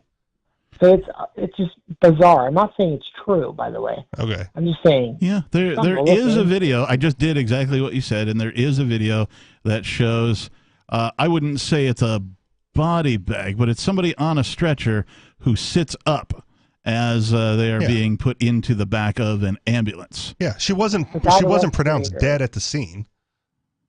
She had no respirator in her. None of the things you usually see. No oxygen, nothing. I don't know. Okay, so what is your theory about what happened here? I think that whatever this deep state, this not 1% anymore, but this 0.25% of population is running some type of cabal. And I don't think it's Republican. I don't think it's Democrat. I don't think it's liberal. I think it's literally something darker. All right. Hey, we appreciate the that call, one is Jack. too easy to go to Occam's razor, because right before wrecking her car, she did like a TikTok video or whatever about how she was like drunk or whatever. So she got messed up, jumped in a car, wrecked the car, brain damage, taken to the hospital, put on a respirator, ventilator, whatever, and eventually taken off of life support because she was brain dead. Fabricated, though. You're right. It could have been. But the simple answer, if you take a video going like, look at me, I'm so messed up right now, I'm going to go take my car out for a drive, and then you wreck it, right? I'm not surprised that the official story validates that. Yeah. Interesting. Let's go to, we've got Ed calling from Michigan. Ed, you are on Free Talk Live. Hi. You were talking earlier about the dollar bill becoming worthless year after year. Yes. And it makes a lot of sense what you're talking about. What's going to happen when countries like China or other ones that we do extensive trade with, they suddenly wake up to that and they say, we're no longer going to take any more of your toilet paper dollar bills. We now want gold in exchange for all the products you get from us. Russia kind of did that. So, and also Gaddafi. Yeah, was making a move towards a he started their own gold-based currency. Right, yeah. A gold-based currency. Right. And, we saw what happened there. They just immediately took them out. A little more difficult with China. Now, but your question is a valid question. Like, if the governments do nothing, whenever it is that everybody else decides that the U.S. dollar is no longer the global reserve currency, specifically for oil, right? Whenever they decide that happens, in theory, that will be the collapse of the United States dollar. We will see hyperinflation. We will see, all of the bad things. Basically, the apocalypse of the United States dollar. And again, Russia kind of did that when they started the conflict with the Ukraine, right? They said we're only going to export our oil to countries paying in rubles or gold. So all of a sudden, they're like, oil for gold if you're getting it from Russia, and they're not taking any of the other currencies, right? And a lot of countries who are energy dependent right now have fallen in line and is getting Russian rubles to buy their energy from Russia. What do you think is going to happen? Me? Yeah. Oh, hey, you guys are the experts. I love listening to you guys. If you guys are real smart, I wanted to get your opinion. Because to me, the whole situation is kind of scary in a way. Oh, it is. And in fact, it's been there are a lot of people who are way smarter than I am when it comes to economics, specifically Austrian economics, who have been lamenting the death of the dollar, the dire situation that's in front of us. The fact of the matter is that mathematicians at least agree that there is no way for the dollar to recover, that we are on a decline, that will remain a decline. For how long, we don't know. Mathematically speaking, it's not a question of if. But it's a question of when. The U.S. government doesn't want it to stop declining. This is exactly part of the plan. This isn't accidental. Can you elaborate? Well, they just printed, what is it, like 60% of the money supply? In the last 2 years? That's the thing. That's the conspiracy theory. They would have theory. to be super, super, super way dumber than we originally thought they were if they didn't think that would really depreciate the value of the U.S. dollar. Well, they knew it would. They got the value out of it first because they and their friends. Yeah. And so it has been literally the largest wealth transfer on planet Earth, period. So part of the problem in libertarian circles is Ron Paul has been predicting this for 50 years. Right. So, when is it going to happen? Please, put an expiration date on your predictions, number one. Number two, again, the dollar is headed down, mathematically unable to recover. But several years ago, right, the conspiracy theory was the Amero. Remember the Amero? Yeah. The American version of the euro. Right. I do not remember this. Oh, when was this? You were too young. When was this? Probably 10, 5 years ago. No, more than 5 years. Really? 10, 15 years ago. Okay. Producer, get on it. But it was supposed to be like the international currency for the Americas, right? Like Canada, right, America, or the United States of America And Mexico. and southern, the South American states, we're gonna move to this one currency called the Amero. It's funny. There's a television series called Electric Sheep that, yes, it's based on the author's books and all that kind of thing. There's one episode where they're having an election for the candidate.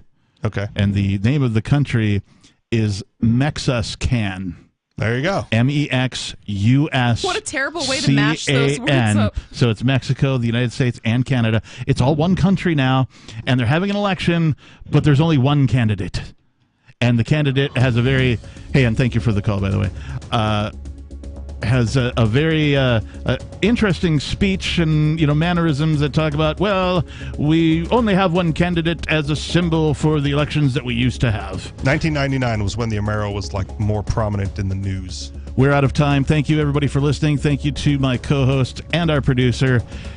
This has been Free Talk Live. Find us over at freetalklive.com. Thanks and peace.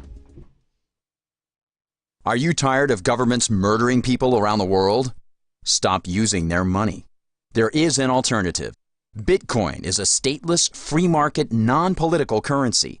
Bitcoin cannot be inflated or controlled by any government.